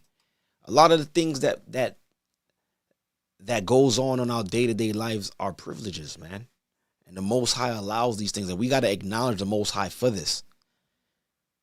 We got to acknowledge him for that. We can't take these things for granted. Every opportunity that he's allowing you to be alive right now, we can't take it for granted. And no, he's not just letting you be alive so you could just have fun and experience this world. It's not just, life is not just about fun. No one said you can't have fun. You can have fun. But are you in line with how he wants you to live? This life tells this life tells you that there's rules. There's laws to follow. As mankind, we have to follow rules. And if you break those rules, there's penalties to those rules. Either you pay a summons, you do jail time, you got to pay a fine, you got to do community service. There's always a judgment for breaking a law. So that concept came from somewhere. Mankind didn't just wake up one day and say, all right, let's just create rules. Let's just create laws. That concept came from God himself. So if the world that we're living in has rules and regulations that we must follow, doesn't God have rules and regulations that we should follow? And if we go against his rules and regulations, just like as if we go against the rules and regulations in this world, there's a judgment behind it. Same thing with the Most High. But let me read this. James chapter 4 and 13. Go to now, ye that say, today or tomorrow, we will go into such a city and continue there a year and buy and sell and get gain. Right? Whereas ye know not what shall be on tomorrow. None of us know what's going to happen tomorrow. We don't know. You don't even know if you're going to make it to see tomorrow. For what is your life? It is even a vapor that appeareth for a little time and then vanisheth away. For that, so understanding that our lives are just like a vapor, meaning it's here for a time, and that's what a vapor is. You ever see a vapor or a puff of smoke? See it for a little bit, then it disappears.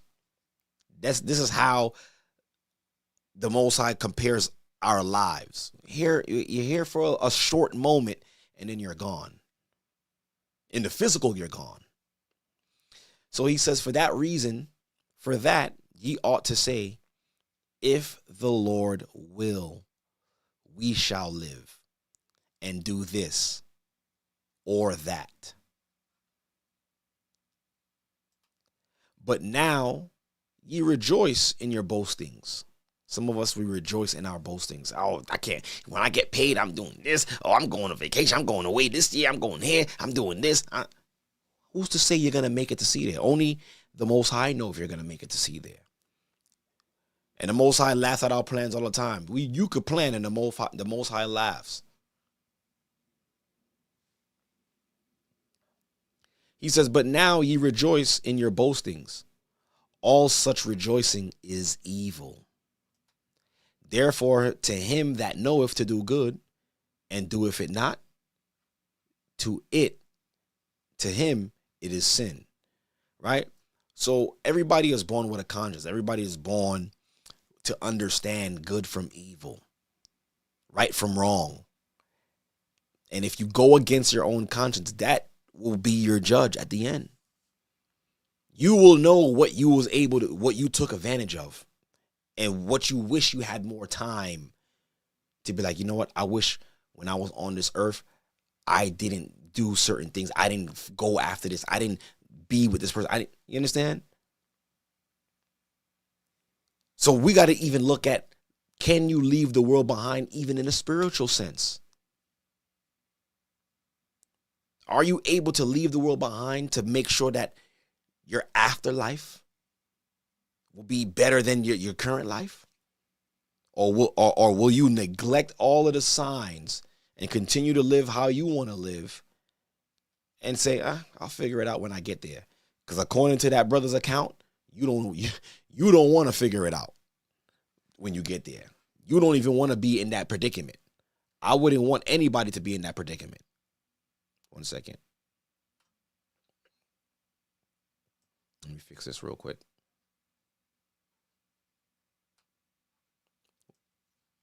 Right? Matter of fact, I'm going to just read one more. Let me read one more for you guys. And then it's Godspeed. Then I go back to the calls. I do apologize. I got you guys on the call. Let me just bring up this last scripture. I'm in the book of Luke.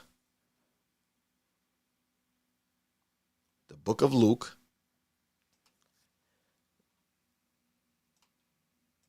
And let's go to verse 12. Oh, sorry, chapter 12.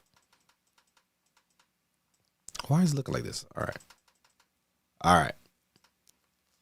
And verse. All right, here.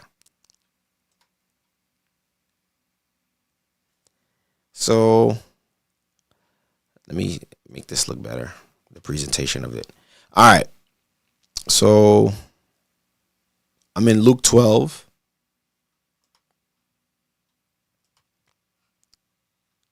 Can you guys see that? All right. Luke 12 and 15, right? Why is it not? All right. So it says here, he said unto them, take heed and beware of covetousness. For a man's life consisteth not in the abundance of the things of which he possesseth. So that right there is showing us that your material gain does not make you who you are. Because you can lose it all tomorrow. Who are you then? And he spake a parable unto them, saying, the ground of a certain rich man brought forth plentiful. And he thought within himself, saying, what shall I do? Because I have no room where to bestow my fruits. So there's this man who had so much wealth. He had so much things. He had no space to put everything. Verse 18, it says, and he said, this will I do. I will pull down my barns and build greater. And there will I bestow all my fruits and all my goods. And I will say to my soul, thou hast much goods laid up for many years. Take thine ease, eat, drink, and be merry. But God said unto him, thou fool, this night thy soul shall be required of thee. Then whose shall those things be which thou hast made, that which thou hast provided? So is he, that layeth up treasures for himself and is not rich towards God. See, brothers and sisters, we gotta put this into its proper perspective. Those who are chasing the bag and looking to be rich, and you're not rich towards God, you don't want to hear those words. Depart from me, you workers of iniquity, for I never knew you. And this is why I ask, can you see yourself leaving the world behind? Because like I said, this world is geared and it's set up for us to chase the bag. It's set up for us to chase it. But what good is it? What good is chasing it if at the end you lose your own soul? You don't have the power to decide or to choose where you're gonna be when your soul leaves your body. The only thing you can do is prepare for that. Live right. Follow the commands. And pray that you're found worthy, right? I'm going to go to the calls now real quick. I got Adam now. You can unmute Adam. Shalom. Shalom, D. Can you hear me? Yeah, loud and clear. What's going on, brother? All right. Praise the Most High. Water for the lesson. Shalom to the family on the line and on YouTube and so forth. Man, so much just came like a whirlwind with that video you just played. And it really is deep because a lot of people really don't see it that way or truly process the way everything really is because like you mentioned and so forth, everybody's just so caught up in everyday life or as what I acknowledge being on the trains and whatnot is people stuck on their phones and it's fantasy world as I always call it. Yeah. And we get so focused on what we're going to do to please our flesh and to please ourselves after the work week. If we're going to go out drinking, clubbing, if we're going to try to deal with women, if we're going to try to, like you said, go on trips or whatever the case may be, we're so lost as human beings that we're looking for that escape and don't really understand that there is no escape. Like you also mentioned, that these things were brought out for us to keep seeking and to keep trying to find happiness, but end up broken at the end of the day. Yep. After that few minutes or that pleasure or whatever the case may be comes to pass. And even down to the question and so forth, as I've mentioned to you and others, concerning my life of trying to be a model, fitness model, trying to be a dancer for females, and just trying to find my way as a broken individual with no father figure, with no culture or anything of that nature to process what my purpose was to begin with.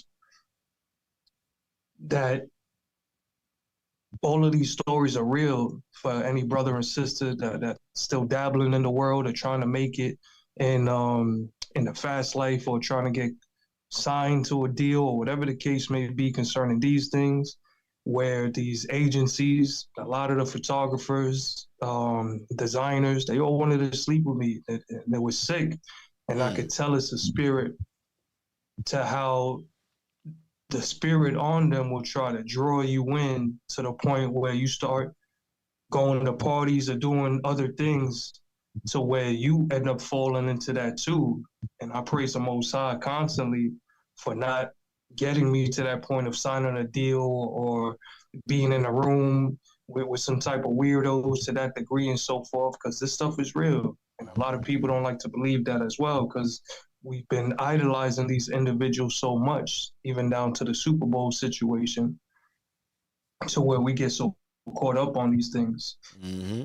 But besides that, and my fault to be long-winded. No, go ahead, because somebody probably needs to hear that. Indeed, Khan. I wanted to mention also, as what my ministry is based off of, and even prior to seeking Christ and finding Him, praise the Most High for that. Mm-hmm.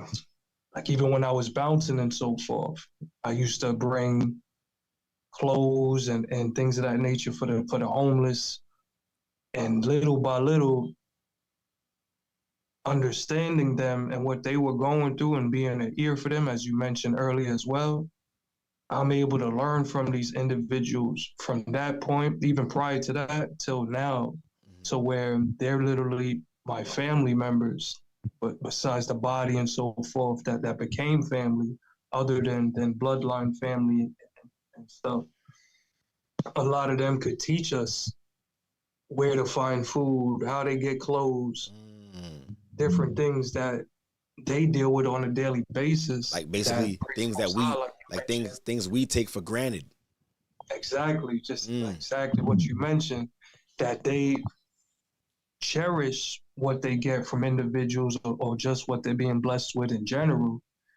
But they know, literally, like I got off the train and the couple I'm cool with around my way, he always showing love. I show love to them. He asked if I had food on me and whatnot, because they know this is what I do. And it's just a blessing to really be like a spiritual therapist, I say.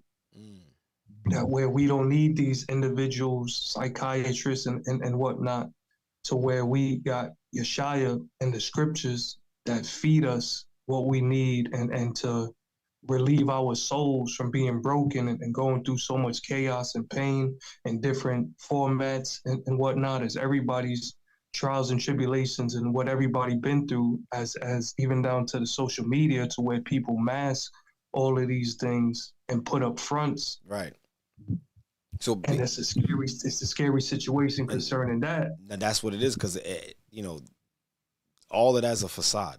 It's just there to deter you, to deter you from the real mission at hand, which is your soul. Because that's what these principalities, demons, and Satan, that's what they want you to deceive yourself to the point where now you end up in that place where that brother was talking about.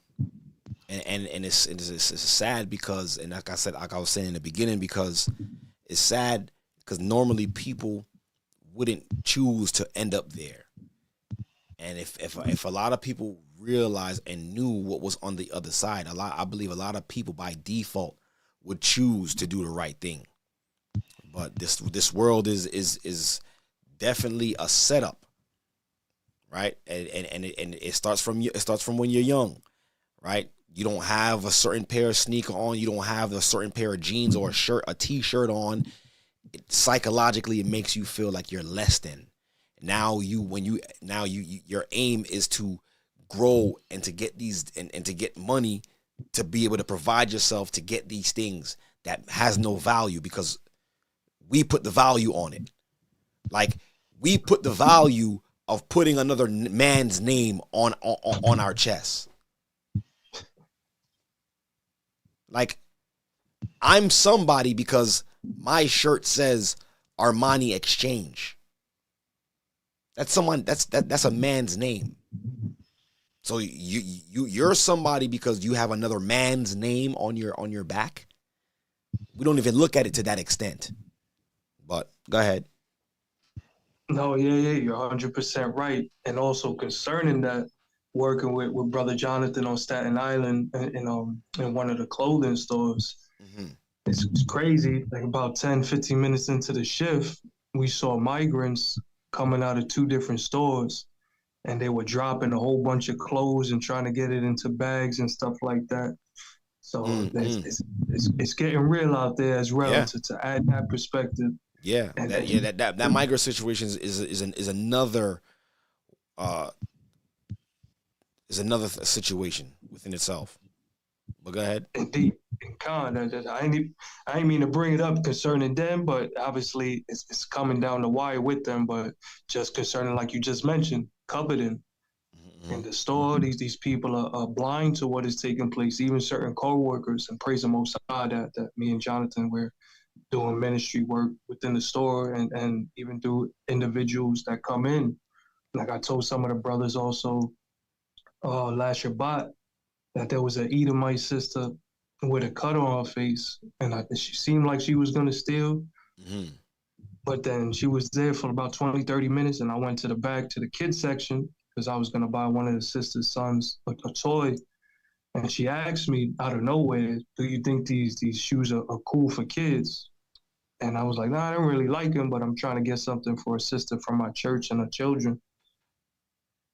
So she starts asking, what church are you from? What's the denomination? This, that, and the third. I'm like, it's Christian based. And little by little, speaking the gospel, I'm talking about Christ and so forth. And she starts getting convicted, and she started dropping tears. Praise the Most High. So she started opening up and telling me I was about to steal, but I'm actually gonna leave everything alone. And she started telling me about 3 or 4 other brothers that be out there stealing to watch out for them and so forth. Oh, wow. Yeah, that she wanted a flyer. Hopefully she comes back one of these days and I'll have a flyer for her. Hopefully. Yeah, and that she's going through an abusive relationship, which is why she has a scar on her face. And I was just telling her to get away from that situation and also to repent pertaining to that video in the lesson. It's not a game. This hellfire is real. Judgment Day is real. It's really not a game. And I know we fall and mess up at times. And literally just walking to work today, my heart was heavy because I'm just truly grateful. And I pray all our that all our brothers and sisters really acknowledge the gift that we have, this repentance every day is truly a blessing to get this thing together. And I'll leave off with this, as the scripture mentions, and that's how I try to pertain every day with, as in, I don't know the exact chapter and verse, but I believe Paul said, one man esteemeth every day alike, and another man esteemeth every day the same. Mm-hmm.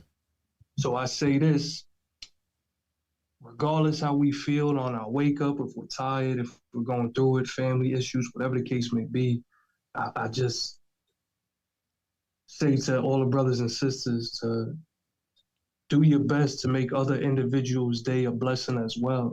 Because that one simple conversation, that one little compliment, that one little joy of just being a light, a true light of love and care, and of course, our brothers and sisters in the body as well, it brings something to individuals that it's a blessing to do that, especially at work where some people will say, nobody said, how are you, or spoke to me in general.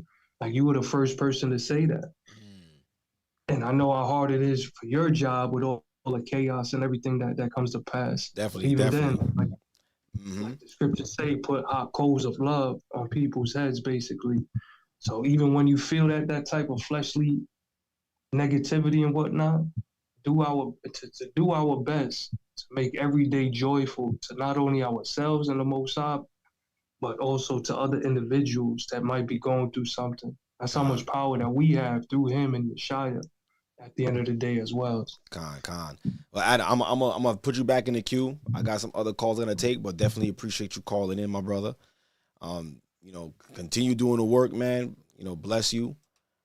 All praise be to the Most High, man. I got Shay coming in right now, and and what he was saying is very true. We definitely gotta be a light more often, and try to show more love. I receive that, man. Definitely receive that, because you never know. Somebody could just be wanting to hear something nice. They probably at the end of the line, and they probably think about doing something crazy to themselves, and then you come out of nowhere with your love and your kindness, and that kind of reels them back. Like how that example he gave, the sister was thinking about stealing, and he dropped Christ on them, like, yo, I can't be doing this. You never know. You change somebody's life. But Shay, Shalom, what's going on? Shalom, family. How are you guys? How are you doing? I'm all right. How you doing, sis? I'm doing good. All right. Brother, if you don't mind following up what Brother Adam said, I'd like to share a quick, about 1 minute little story that ties in with the whole video interview that you sent, that you just showed us. Yeah, the floor is yours. Okay. So one of our sisters, I'm in the body of Mobile. We aren't official yet, but you heard Elder, we're coming soon. We're under Atlanta. But one of our sisters actually just passed away. She had cancer.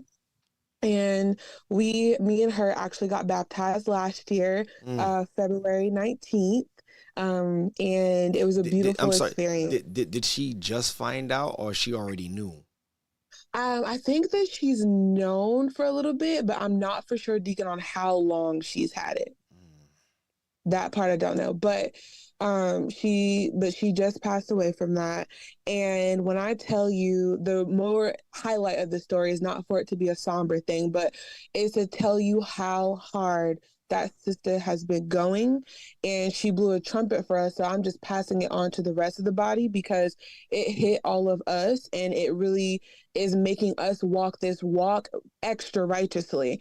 But she went very, very hard, traveling back and forth from different cities, states, getting the best medical treatment, just draining of her body. And I tell you, that sister showed up to Shabbat, not for any of us, but she showed up for the Most High. And when I tell you she went away, she transitioned in the most peaceful way possible, with her husband, with her kids around her, with the elders from the church around her, praying over her, asking, going through the steps of how she forgiven who she needs to forgive, and all those things. She transitioned beautifully. And when I tell you that I spoke to the elders, and he is blowing a trumpet to us of how we are to operate, and her husband to, his daily thing was to send us scriptures every single day. And for him, the next day afterwards, to send us the scriptures on dealing with death when he's going through something, is such a beautiful thing for us to see his faith and his courage. And it reminds me of the scriptures of, what shall separate us? Right. In Romans, yeah. Yes. So to transition to Elder Lawya and the elders talking to us about purpose, it finally zoomed in for me, like what our purpose is. Our purpose is, we are characters in this movie to bring the lost sheep back. And there's sometimes, like the brother Adam said, we are to be joy. There's sometimes where I'll go into a store and I don't want to be that bright light today. I just want to be dim, I just want to keep to myself, get in, get my tacos and get out. Right. And I learned that that's still a form of being disobedience when the Holy Spirit is weighing on you to be that light, to say hello, to say good morning, to do all the things that we're supposed to do. So there was, and I'm going into, what I'm doing to show that I'm leaving the world behind. There was a Edomite lady as well today that came in. She kind of was a little stubborn, didn't really, we made conversation. It was kind of very dry. And I was talking to my coworker because he said he wanted to cook something and would I eat it? And I said, well, I don't eat pork, so blah, blah, blah. So that whole thing sparked her interest. And she was like, why don't you eat pork? And she's like, are you Jewish? And I said, no, ma'am. I said, because in the book of Leviticus, it says, 11, we're not supposed to.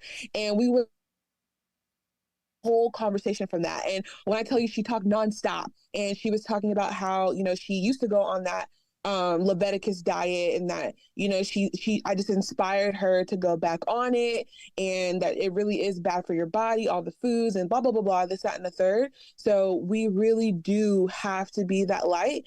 And my one thing that I'm doing to leave the world behind is me and my husband talked about it, like that there may be a possibility we won't have kids, and that's okay. We have plenty of other people's kids that we can help out, but that's a good way to look at it. Is to continue to keep shining, continue to keep prepping, to keep stocking, to just stay tunnel vision and to stay focused. And the only thing that I have joy in doing is spreading this gospel. That's it. All praises be to the Most High. All praises. Well, you keep doing what you're doing, and if it be the Most High will, you guys will have your own children to tend to, if it's His will. But continue doing what you're doing with them. I mean, without them, or if you do have them, that's a good mindset, because some people will get discouraged because they don't have the children that they thought that they were going to have.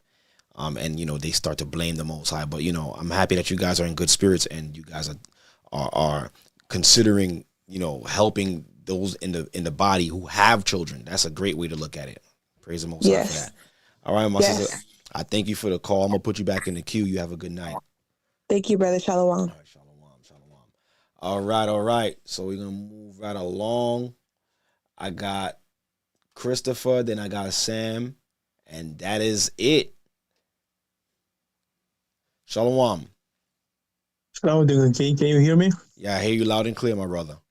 So tell me, what are some of the things that you're doing to help you leave this world behind, physically and spiritually?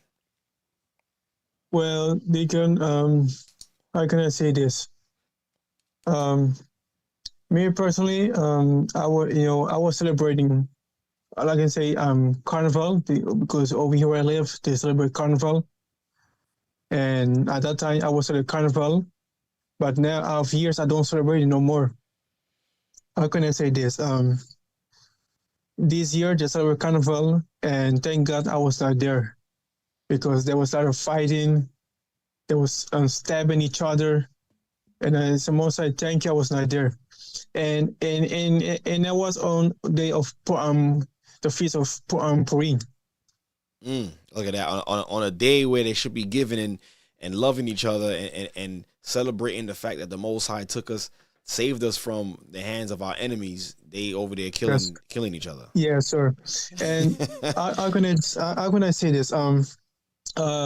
Yesterday, I thought I cannot go to Purim because I had to go to work, and I prayed to Most High.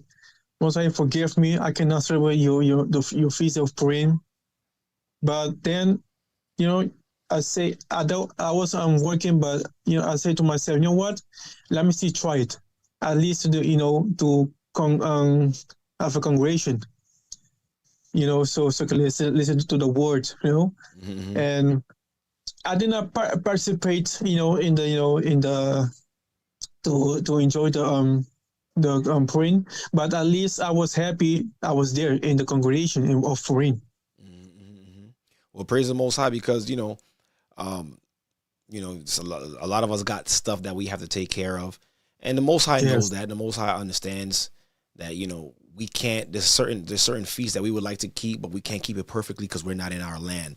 But the most important thing is that you are acknowledging the feast, and you have the desire to want to keep it. So I do believe the Most High will make a way for you, in the future, to be able to keep these feasts perfectly.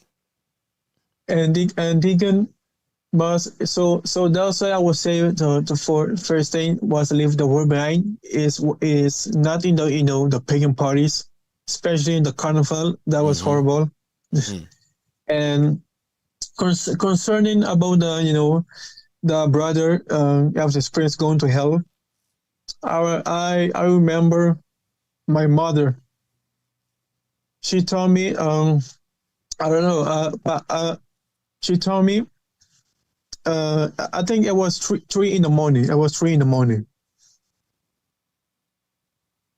I can't sleep, nothing, not even mother. And then I go to my mother. My mom, how can I say? She was not scared, but at the same time, like nervous.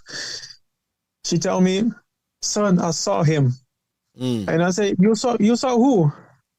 I say, she keep telling me, "I saw him. I saw him," and I ask her again, "Who do you saw?" She told me, "A fallen angel." Okay, that was in a dream. I was what? I say, "What are you talking about?" Because she told me, the horrible place, and she told me she saw one of them. She told me the fallen angel was beautiful, but at the same time, he have the presence of evil. How can I say this? Of pure darkness. Mm-hmm.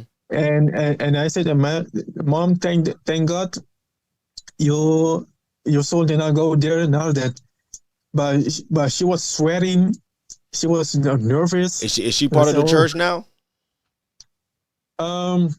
Yes, but sometimes they obligate her to go to work on the Sabbath. Okay. Well, as long as she's doing the right thing and she's baptized for the remission of her sins and she's trying to follow the Most High in spirit and truth, you know, she should be protected, right? And Most High have mercy on her. But my brother, I'm gonna have to put you in the queue. I have one more call. But you have one last thing. I want to tell you one more thing, Deacon. Yeah, go ahead, real quick. I don't know if you can see on the camera. I received Jafar, and you received what? Jafar. You know the horns from the feast of trumpets. Yeah. Oh, are you talking about a shofar? Yes, I received it as a gift. So I thank the Most High to allow me to receive it. Mm-hmm. So that's you got that as a gift from Purim. No, I did not receive on Purim, but it was last week. But I still acknowledge, you know, the Most High to thank you to allow me to receive this gift. Oh, praise the Most High! All praises. I clap it up for that. All praises. Praise the Most High. All right, my brother. I'm gonna put you back in the queue. It's always great talking to you, my brother. Definitely always great, you know, hearing from my brothers on the island. All praises. Let me get the last caller in. Where did it go? 1 second.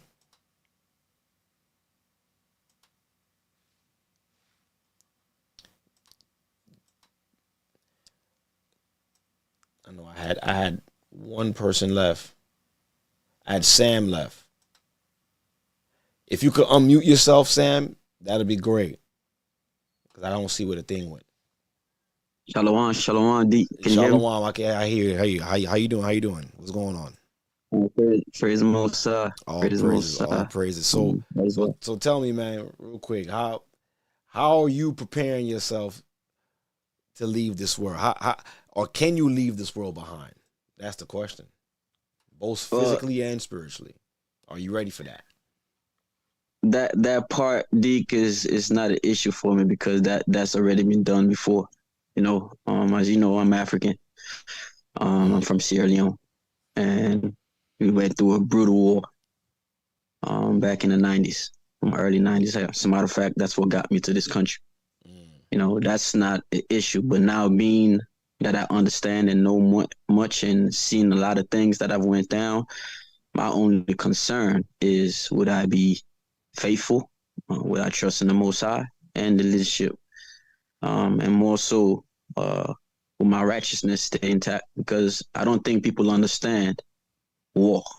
I praise the Most High. I'm grateful that we didn't went through the brunt of it. Because when it all went down, you know, we was able to clear out, go to a neighboring country and seek asylum over there. So I did not, as my brothers and sisters went through, like bullets flying over the head. But we saw much destruction and all that type of stuff, and having to go through that whole situation where you are uncertain. Because I think this is the thing that people don't need. Yeah, it's good with all that preparing and all that type of stuff. But as Edra said, when we get taken out of the houses, you know, and that's when he's gonna know who the true people are. Right. So wait, on that point, yeah, be taking out your houses. What are you doing? Like, so now let's focus on that. Like, what are you doing to prepare yourself? Like, let's say stuff like that happens. Give us some examples of like, what are you doing as far as, you know, preparing yourself to leave this world behind? Well, according to 2nd Esdras 16, chapter 16. Right. For me on that level, because I've acquired a lot of skills, so I know how to live off the land. You know, as far as that part. Growing up in Africa, that was already part of our daily thing. Right. You know, having a fish, having to do this, having to do that, set traps, different herbs you could use and that type of stuff. Even though we're in a different part that most of these things are not here, But to understand that, and wherever we are, to know we handle with a couple of tools, you know what I'm saying? Even dig a well, them type of things. So because those times gonna come. Yeah, you could prepare right now, but once that time comes when you have to leave the house, when you can't bring all these foods that you have with you, what you gonna do at that point? Right. Is the main thing. You know what I'm saying? Because that time is gonna come, and it's fast approaching. Because people don't realize, like with us, when that situation happened, it was just one morning we woke up and guns firing. Next thing you know, 3-4 hours or whatever it was, the country was overthrown, the government was overthrown, and rebels are coming, and they are not playing, and they are destroying the people and houses and burning things down and all that type of stuff. So, you know, and that's just part of that situation then. And Bible tells us this evil that's coming now is I don't even know how many times you multiply the type of evil that's going to be at these times, because this is when evil itself will be staring people right in the face, and they're seeing that. And I believe, and I'm saying that's just my belief. I think for some people, I believe the Most High is taking them out the way because they might not be able to survive the type of evil that's coming in these last times, and then this situation that we are facing, especially when we in Babylon. So for me, just preparing my mind and to be able to stand up, to be able to protect, to be able to defend, to be able to go do the little things that need to be done, whether it's hunting or whether it's chopping down trees or climbing a tree or so you ready. You more than ready. I mean, these things I put, that's what I think about. Like I say, but that's why I say my biggest concern is, would I be faithful? Would I be, you know what I'm saying, in those type of ends? Because you could say all you want. Peter said, "Oh, and I'm not gonna leave you, Christ. I'm not gonna leave." When the thing went down, boom, he went to. So I'm asking the Most High not to prepare me for these times, that my mind will not waver, I will not fall to the wayside, or, you know what I'm saying, if situation, because people don't realize the type of evil that we're going to face. Yeah. Somebody, you know what I'm saying, say we're in a group and we going through, and the little we got, some group of people try to come take it. Would I stand up or would I fold?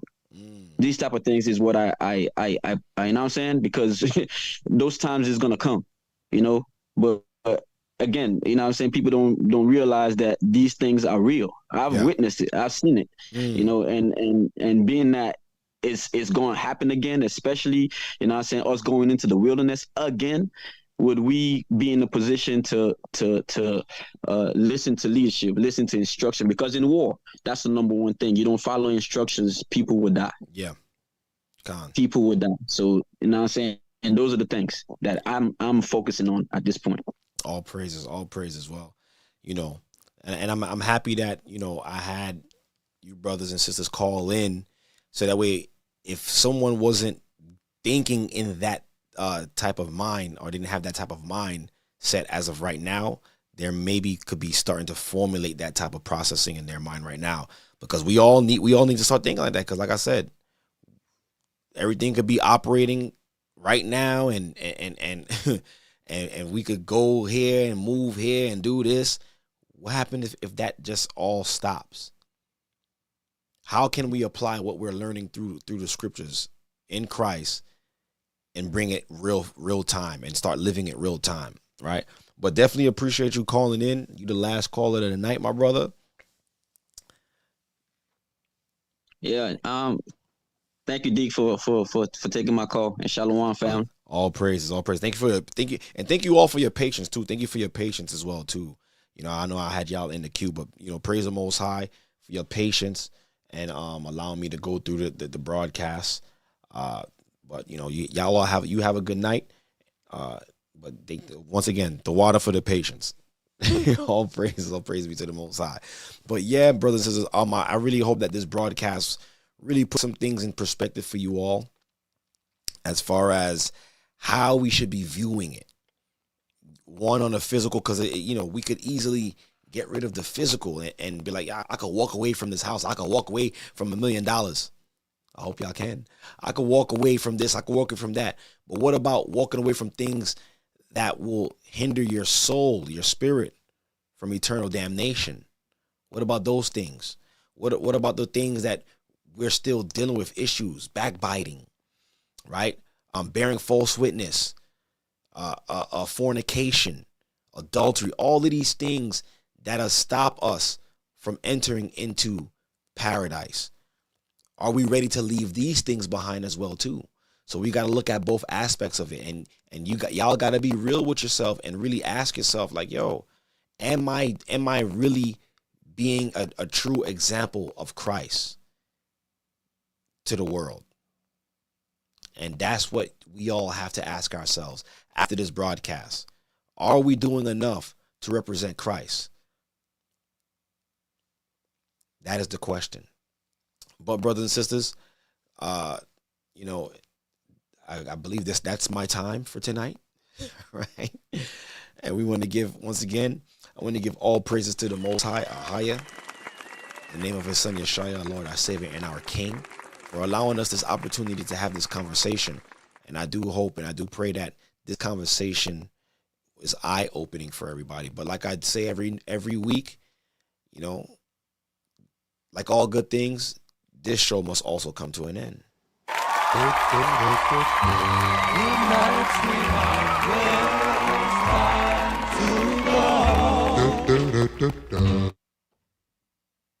You could be anywhere in the world, but you're now tuned into the Born of Levi Experience. Yes. Thank you guys for tuning in. Thank you guys for making this broadcast what it was.